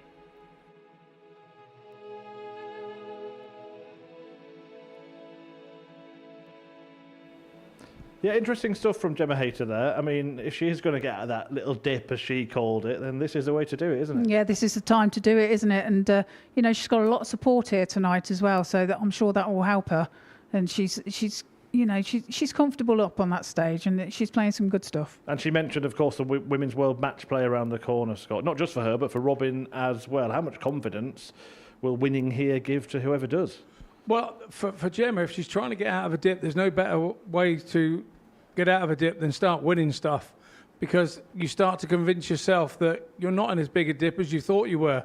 Sometimes as a player, you can convince yourself you're not playing as well as you should be, and you continue to do that. If she could lift that trophy tonight, that means that she's probably well and truly out of the dip and would have masses of confidence going into that match play. One thing we have seen from Robin this week, particularly last night, is that she can get some momentum going. So now she's in the final, she'll be feeling good, won't she? We saw it last night, winning all of the matches. Yeah, she'll be feeling great, and she'll be well up for it as well. She's got that sort of attitude. We were saying earlier in comms that she's got this bounce about her tonight, and she's oozing confidence. And it wouldn't surprise me if she had a really good match and she actually wins the match tonight. So. She dealt with Kirsty well, didn't she? Because in many ways that could be a trickier game for her than against Gemma Hayter, just because of the contrast in pace. Yeah, definitely. The contrast in pace with a fast player like Robin to kind of have her pace taken away from her. But what she did was she didn't allow that to happen. Once her foot went to the oche, she played at her normal pace and then got out of the way and let Kirsty do whatever she wanted.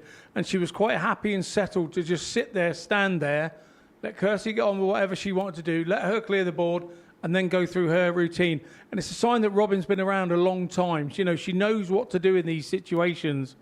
And she's got a lot of support back home in Ireland, and who'll be watching tonight. And she knows that she has the sort of the hopes of a nation on her back. Well, one thing we do know is that there will be a brand new name on the trophy and indeed on the Women's Week Roll of Honour. Previously won by Rhiannon O'Sullivan of Wales, Kirsty Vinikainen, who fell short in the semis tonight, and Lisa Ashton, of course, winning Women's Week 3. That's a tongue twister. Trina, what does it say about the strength in depth in women's darts that we've had different winners and we're going to get another one tonight? Well, it does. It says it all, doesn't it? And there's a vast strength in depth, and it's all there, you know. And we've had some quality players here every time we've been here, and we've got more to showcase as well. Yeah, and 4 different nations as well. It's not just concentrated in one place.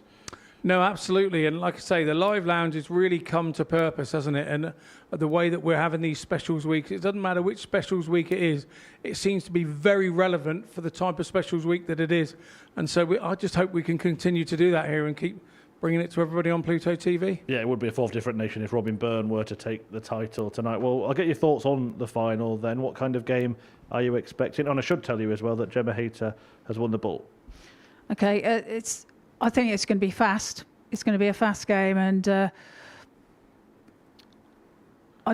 think Gemma's might struggle a little bit against Robin, because just going on what's happened in the previous games, and but I don't know. I've got a sneaky feeling Robin might do some damage now. You think Gemma's got to try and not get swept up in that speed then? Maybe so. I mean, Gemma's a pretty fast player herself, but Robin is faster.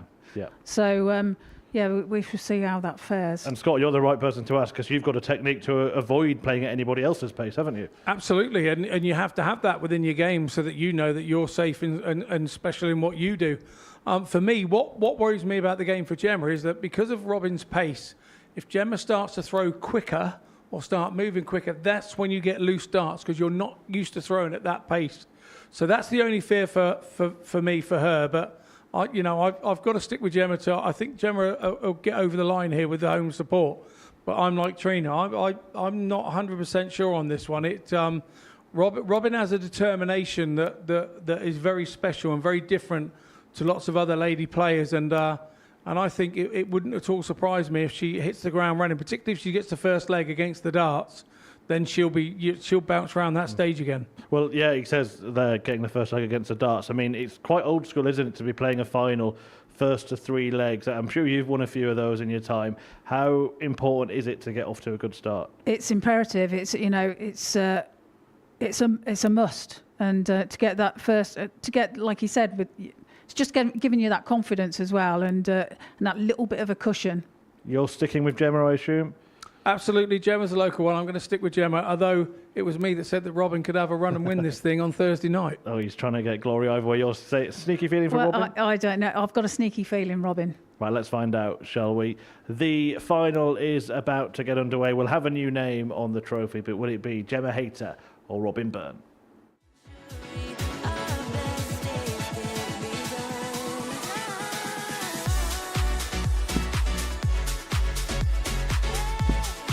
On the mark. Finds it with a second dart. Oh, the way was it? On the mark. Robin Byrne beats Kirsty Vinikainen.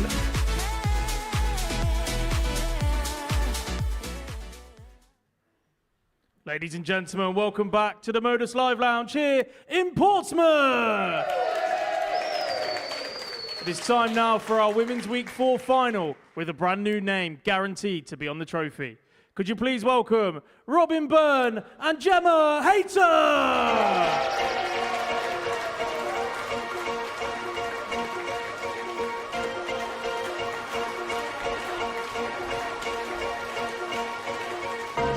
I am number 1, not number 2.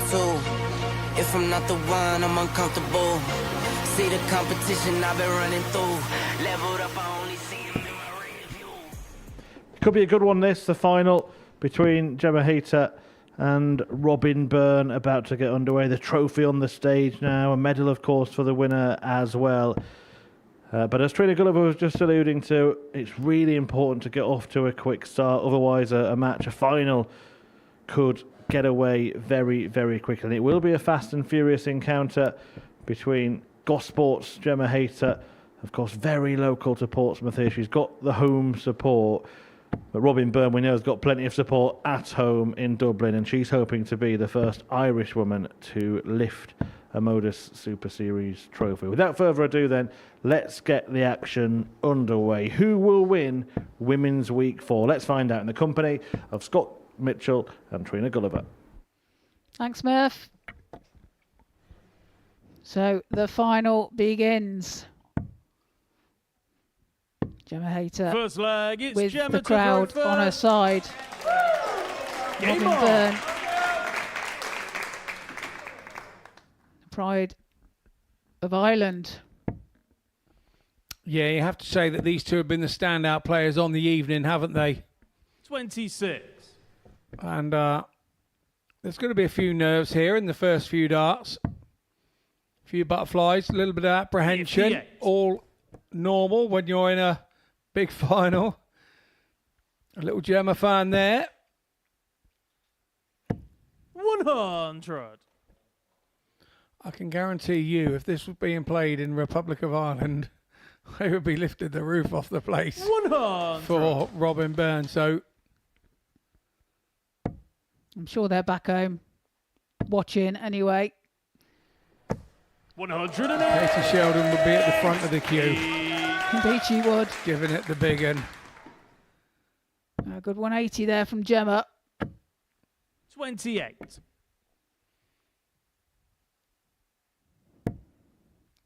And this is that important start that we were on about, Scott. 137.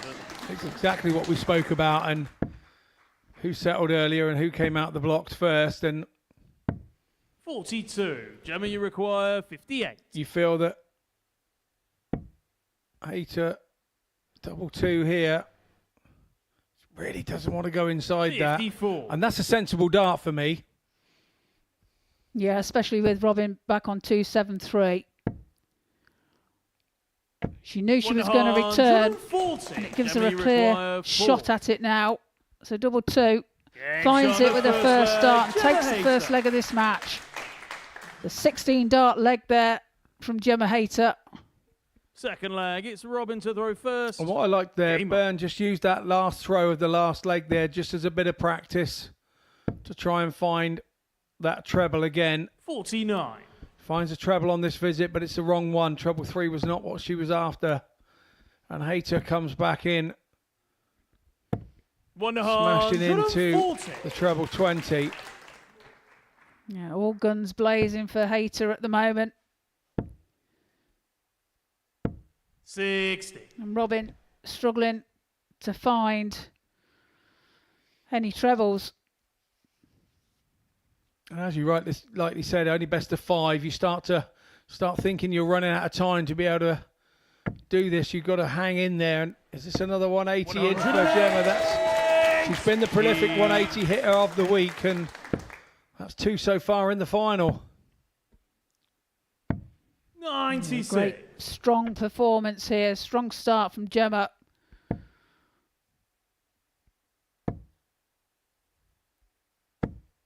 Well, leaves herself on 81 after 9. Not too shabby any single wear in the world, and you just feel that Robin Byrne's kind of walked into one here, hasn't she? Not a lot she can do about it. Yeah, she has indeed. 41. Now, leaves herself on tops when she returns. 41. Gemma, you require Robin can't 40. pressurise. So tops now for Gemma. Game shot on A the second 14 leg. dart Gemma leg. Hayter. It's a 16 and a 14. Gemma averaging at the moment 100.20. Third leg, it's Gemma to throw first. And game on. Robin a 71.4. This is super darts here from Gemma Hayter. Absolutely, and let's not forget she 54. started the match with a 26. Yeah, she did, didn't she? Super stuff from Hayter. 100. You wonder whether the match was won at the Bull Up in the back room now, don't you? But little did anybody know that Hayter was going to come out and start 59. smashing those trebles.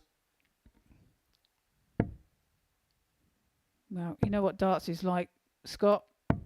132. It's not over until that last double goes in. Yeah, and you have to say Robin Byrne is one of those that will hang in there and hang in there and hang in there. Well, she's having a good leg here. She's turned the throw here already. 39. After 6 darts, but it was that moment she needed another treble. Because with Hayter's scoring power, she always has an opportunity to catch you up. And 140. right on cue, a 140 goes in. Byrne has got to stay on the 20s, needed to stay straight. I think the facial expression 42. from Byrne showed that. Yeah, doesn't leave herself a finish. And another treble here. 60. Well, she does leave herself a finish, but it is a big one. 52. Gemma, you require 157. So 157. Can't be done now. 84 left, so it'd be treble 20. 93. Robin, you require 136. Well, this is a must for Robin. Well, needed another one of them. 96. But does leave herself Gemma, you tops require 64. if Gemma doesn't take out this 64.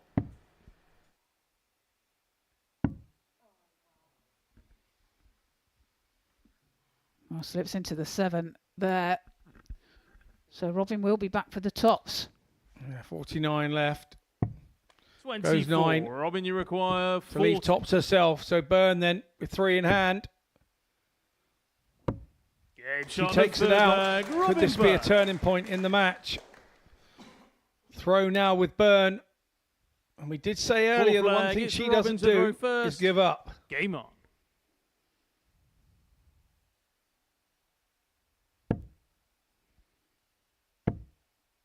Is she going to need the luck of the Irish 100. on her side in this one? I think any dart player in any final needs a bit of luck, to be honest. In any game, you need a bit of luck, I think.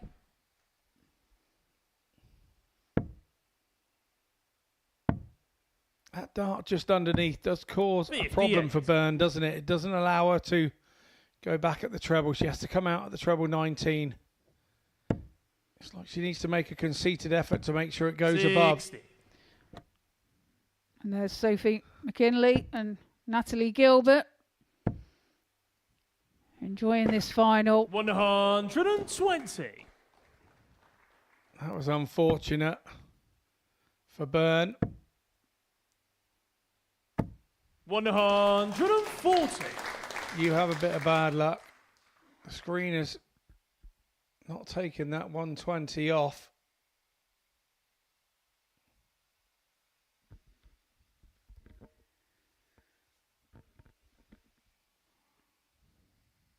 Slight glitch with the scoreboard once more.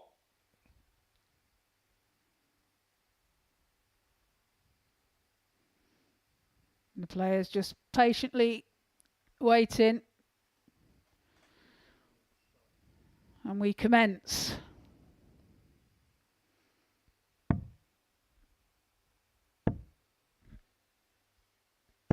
$83. That's a good last start there from Robin Byrne. A really good recovery. 100. Robin, you require 140. She'll probably start at the top. Treble 20 wants another one of those.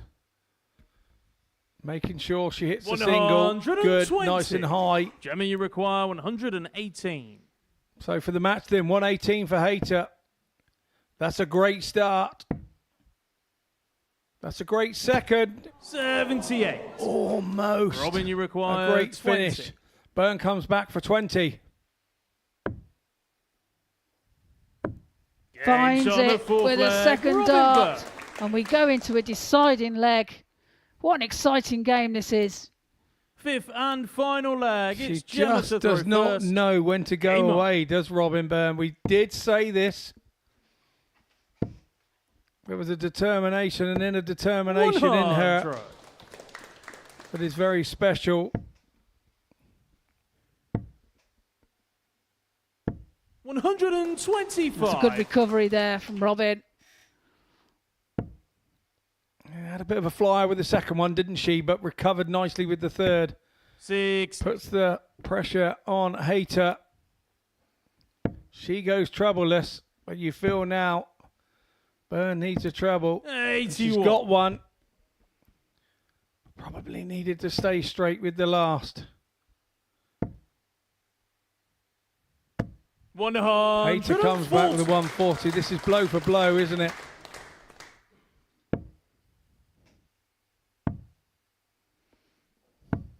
$58. There is the trophy. Who is going to be lifting it at the end of this leg? 45. Gemma leaves herself on 156. 41. Robin Gemma, you can't require find a treble. 156. Gemma Hayter has 6 from here for 156. Oh, she may need them all now with 25. that terrible, bad luck bounce out. That's Robin Byrne. Can she put her foot in the door? At the moment, no. Needs a 82. treble. Oh, yes. Gemma, you require 131.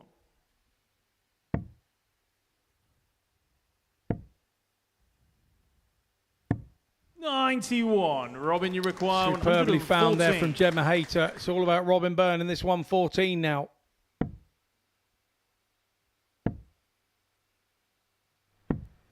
$96. Gemma, you require 40. So one match start goes begging for Robin Byrne. Game, shot, and the Modus Super Series. No mistake Women's from Week Gemma 4 Hayter. champion, Gemma Hayter. She wins this contest 3-2. You have to feel for Robin Byrne. She did get a double to win it and wasn't a million miles away, but you have to say the Women's Week 4 winner, Gemma Hayter, it's been all about her this evening, timing her run all week to perfection. She takes Women's Week 4. Yes, it's warm up there, Gem. Can somebody send her up a fan? Here's the stats. 85.59 for Gemma Hayter. What an average that is in the final. 3 from 7 on the doubles. 42.86%. That is outstanding. And you go across to Robin Byrne. 2 from 5 for her. 40% on the checkout. Outstanding game. Outstanding game between the two ladies. Yeah, she's finally done it. Gemma Hayter with that 3-2 victory in the final in front of a home crowd here in Portsmouth, and she's going to enjoy this moment. It's time for the presentation with our referee and MC, Jack Garwood. Ladies and gentlemen, what an awesome final to finish our 4th Women's Week here at the Modus Live Lounge. For the 4th time, we have a brand new name on the trophy. Could you please show your appreciation for Gemma Hayter?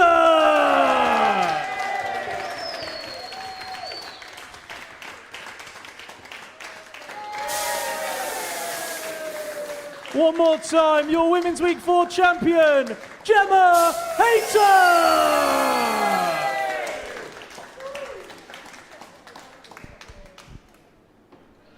She's lifted the trophy in front of her home crowd. Trina, what a special moment for Gemma Hayter, and she is, well, she's got a beaming smile on her face, hasn't she? She has indeed, and it's very well deserved. That was a fantastic final there, and some great darts played by both players. And yeah, fully deserved. She is going to make her way up to the studio for a quick chat with us before the night is over. And great to see the camaraderie there with a partner. And we saw Steph Clark, who's a close friend of hers as well. Another successful Women's Week.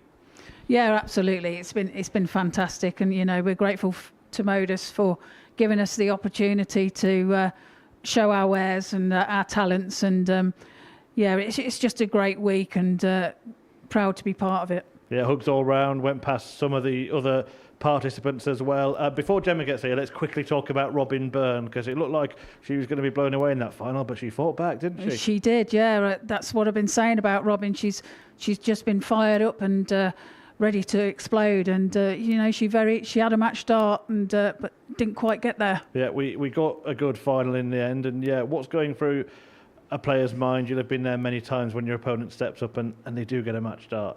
Her heart would be pounding, but yeah. So she had that match start, but it wasn't to be. And Gemma goes up and the happiest the top person here will be Gemma Hayter. We are live, and she's enjoying the air conditioning in this room. It's been hot down there, hasn't it? But you've been the winner in the end. Worth it. Worth the heat. Yes. Well, yeah. Now, yeah. It was a bit unbearable at times, but yeah. It's very nice in here. It's lovely. Yeah, that's your reward, you see, for winning. No one else gets to do this. How much does it mean to you to win? Not just a Women's Week at the Super Series, but doing it in Portsmouth as well. Yeah, it means a lot. I struggled this week. I felt like my throw wasn't there, and I think I got in my own head a bit. But tonight I didn't feel nervous. And luckily they just went. Trina, you know this more than anyone. It's the right time to produce your best stuff, isn't it? Gemma talked about coming out of a little bit of a dip. Winning things is a way to do that. Yeah, absolutely. And, she played, that was a superb final, like I said. And, all credit to you. You played really, really well. And, great start and great move forward from here. How were you feeling ahead of tonight? As you said, you felt you hadn't played maybe as well as you have in the past during the week. But did you kind of cast that to one side ahead of tonight? Yeah, I was a bit apprehensive. I was at home and I was like, do I throw? Do I not throw? Like, I've still got my shoulder to consider. And I didn't throw in the end, but out the back, my throw was going really well.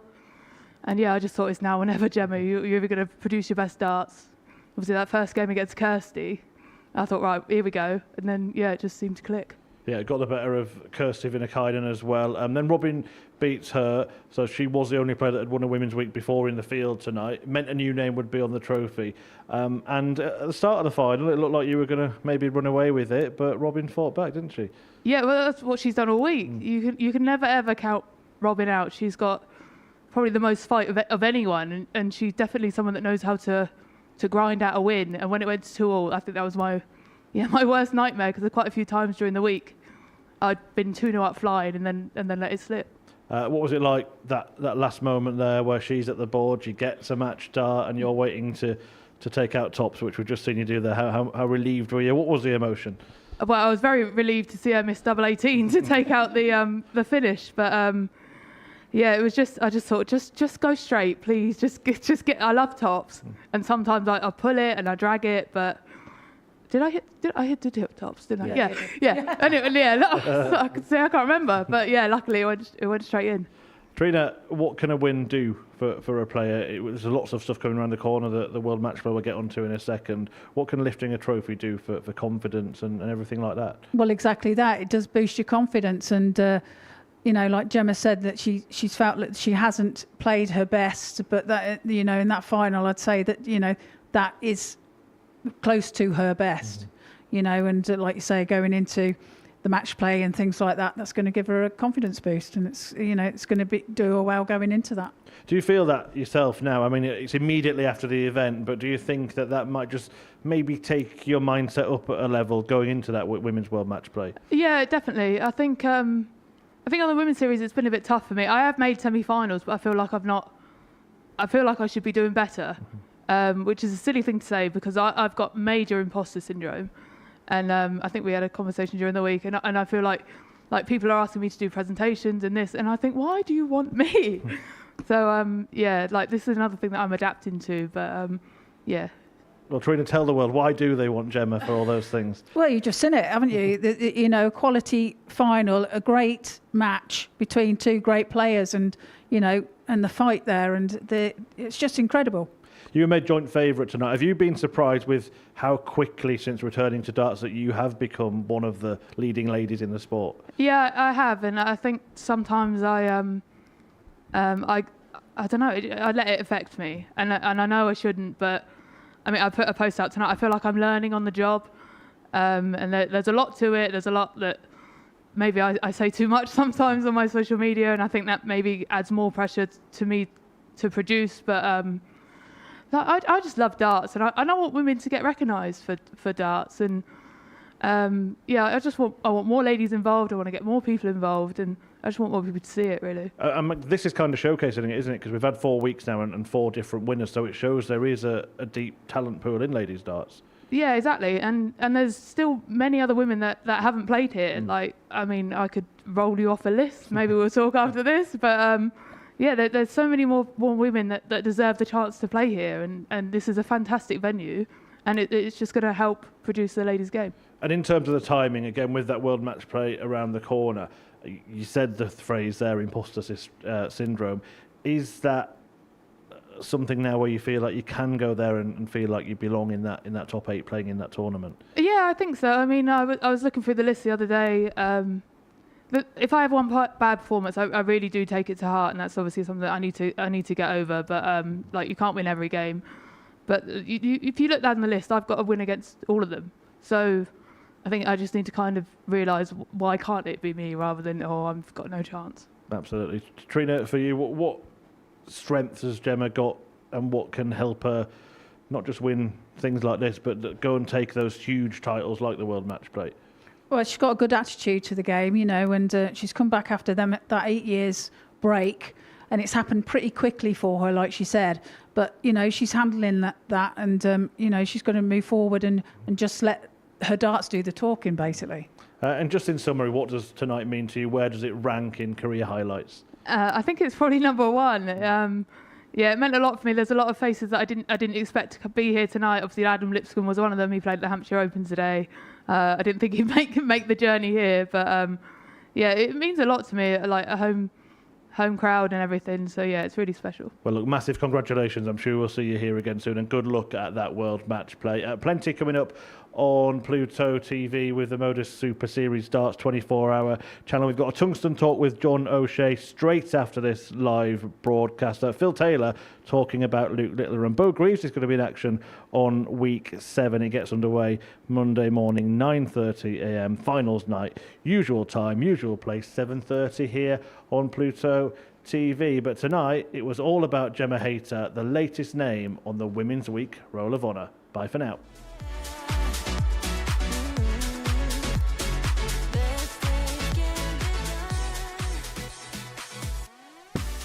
So there we go, that's tops once more, 3 in a row.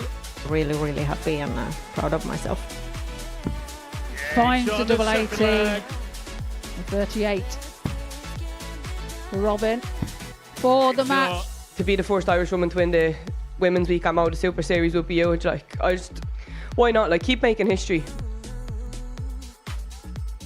I've kind of dipped a bit in form, so try not to let that bother me too much. Finds it with a third dart. He's done that to me a few times as well. So bullseye now for a 1-2-6 finish. Just making the most of the opportunity. Oh, and what a shot! Smack bang in the middle. Well, she got it last night against me. Can she do it again? She can.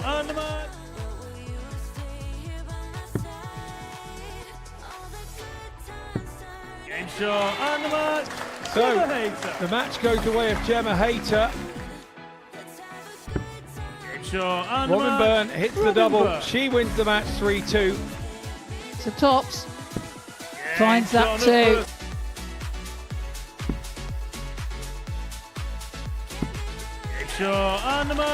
Finds it with a second dart.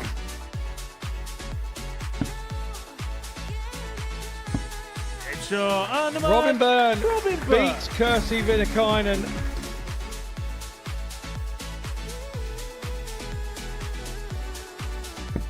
Game, shot.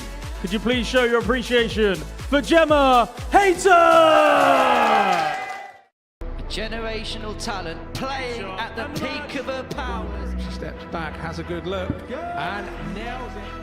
To become the first ever female player to hit a televised 9-dart finish.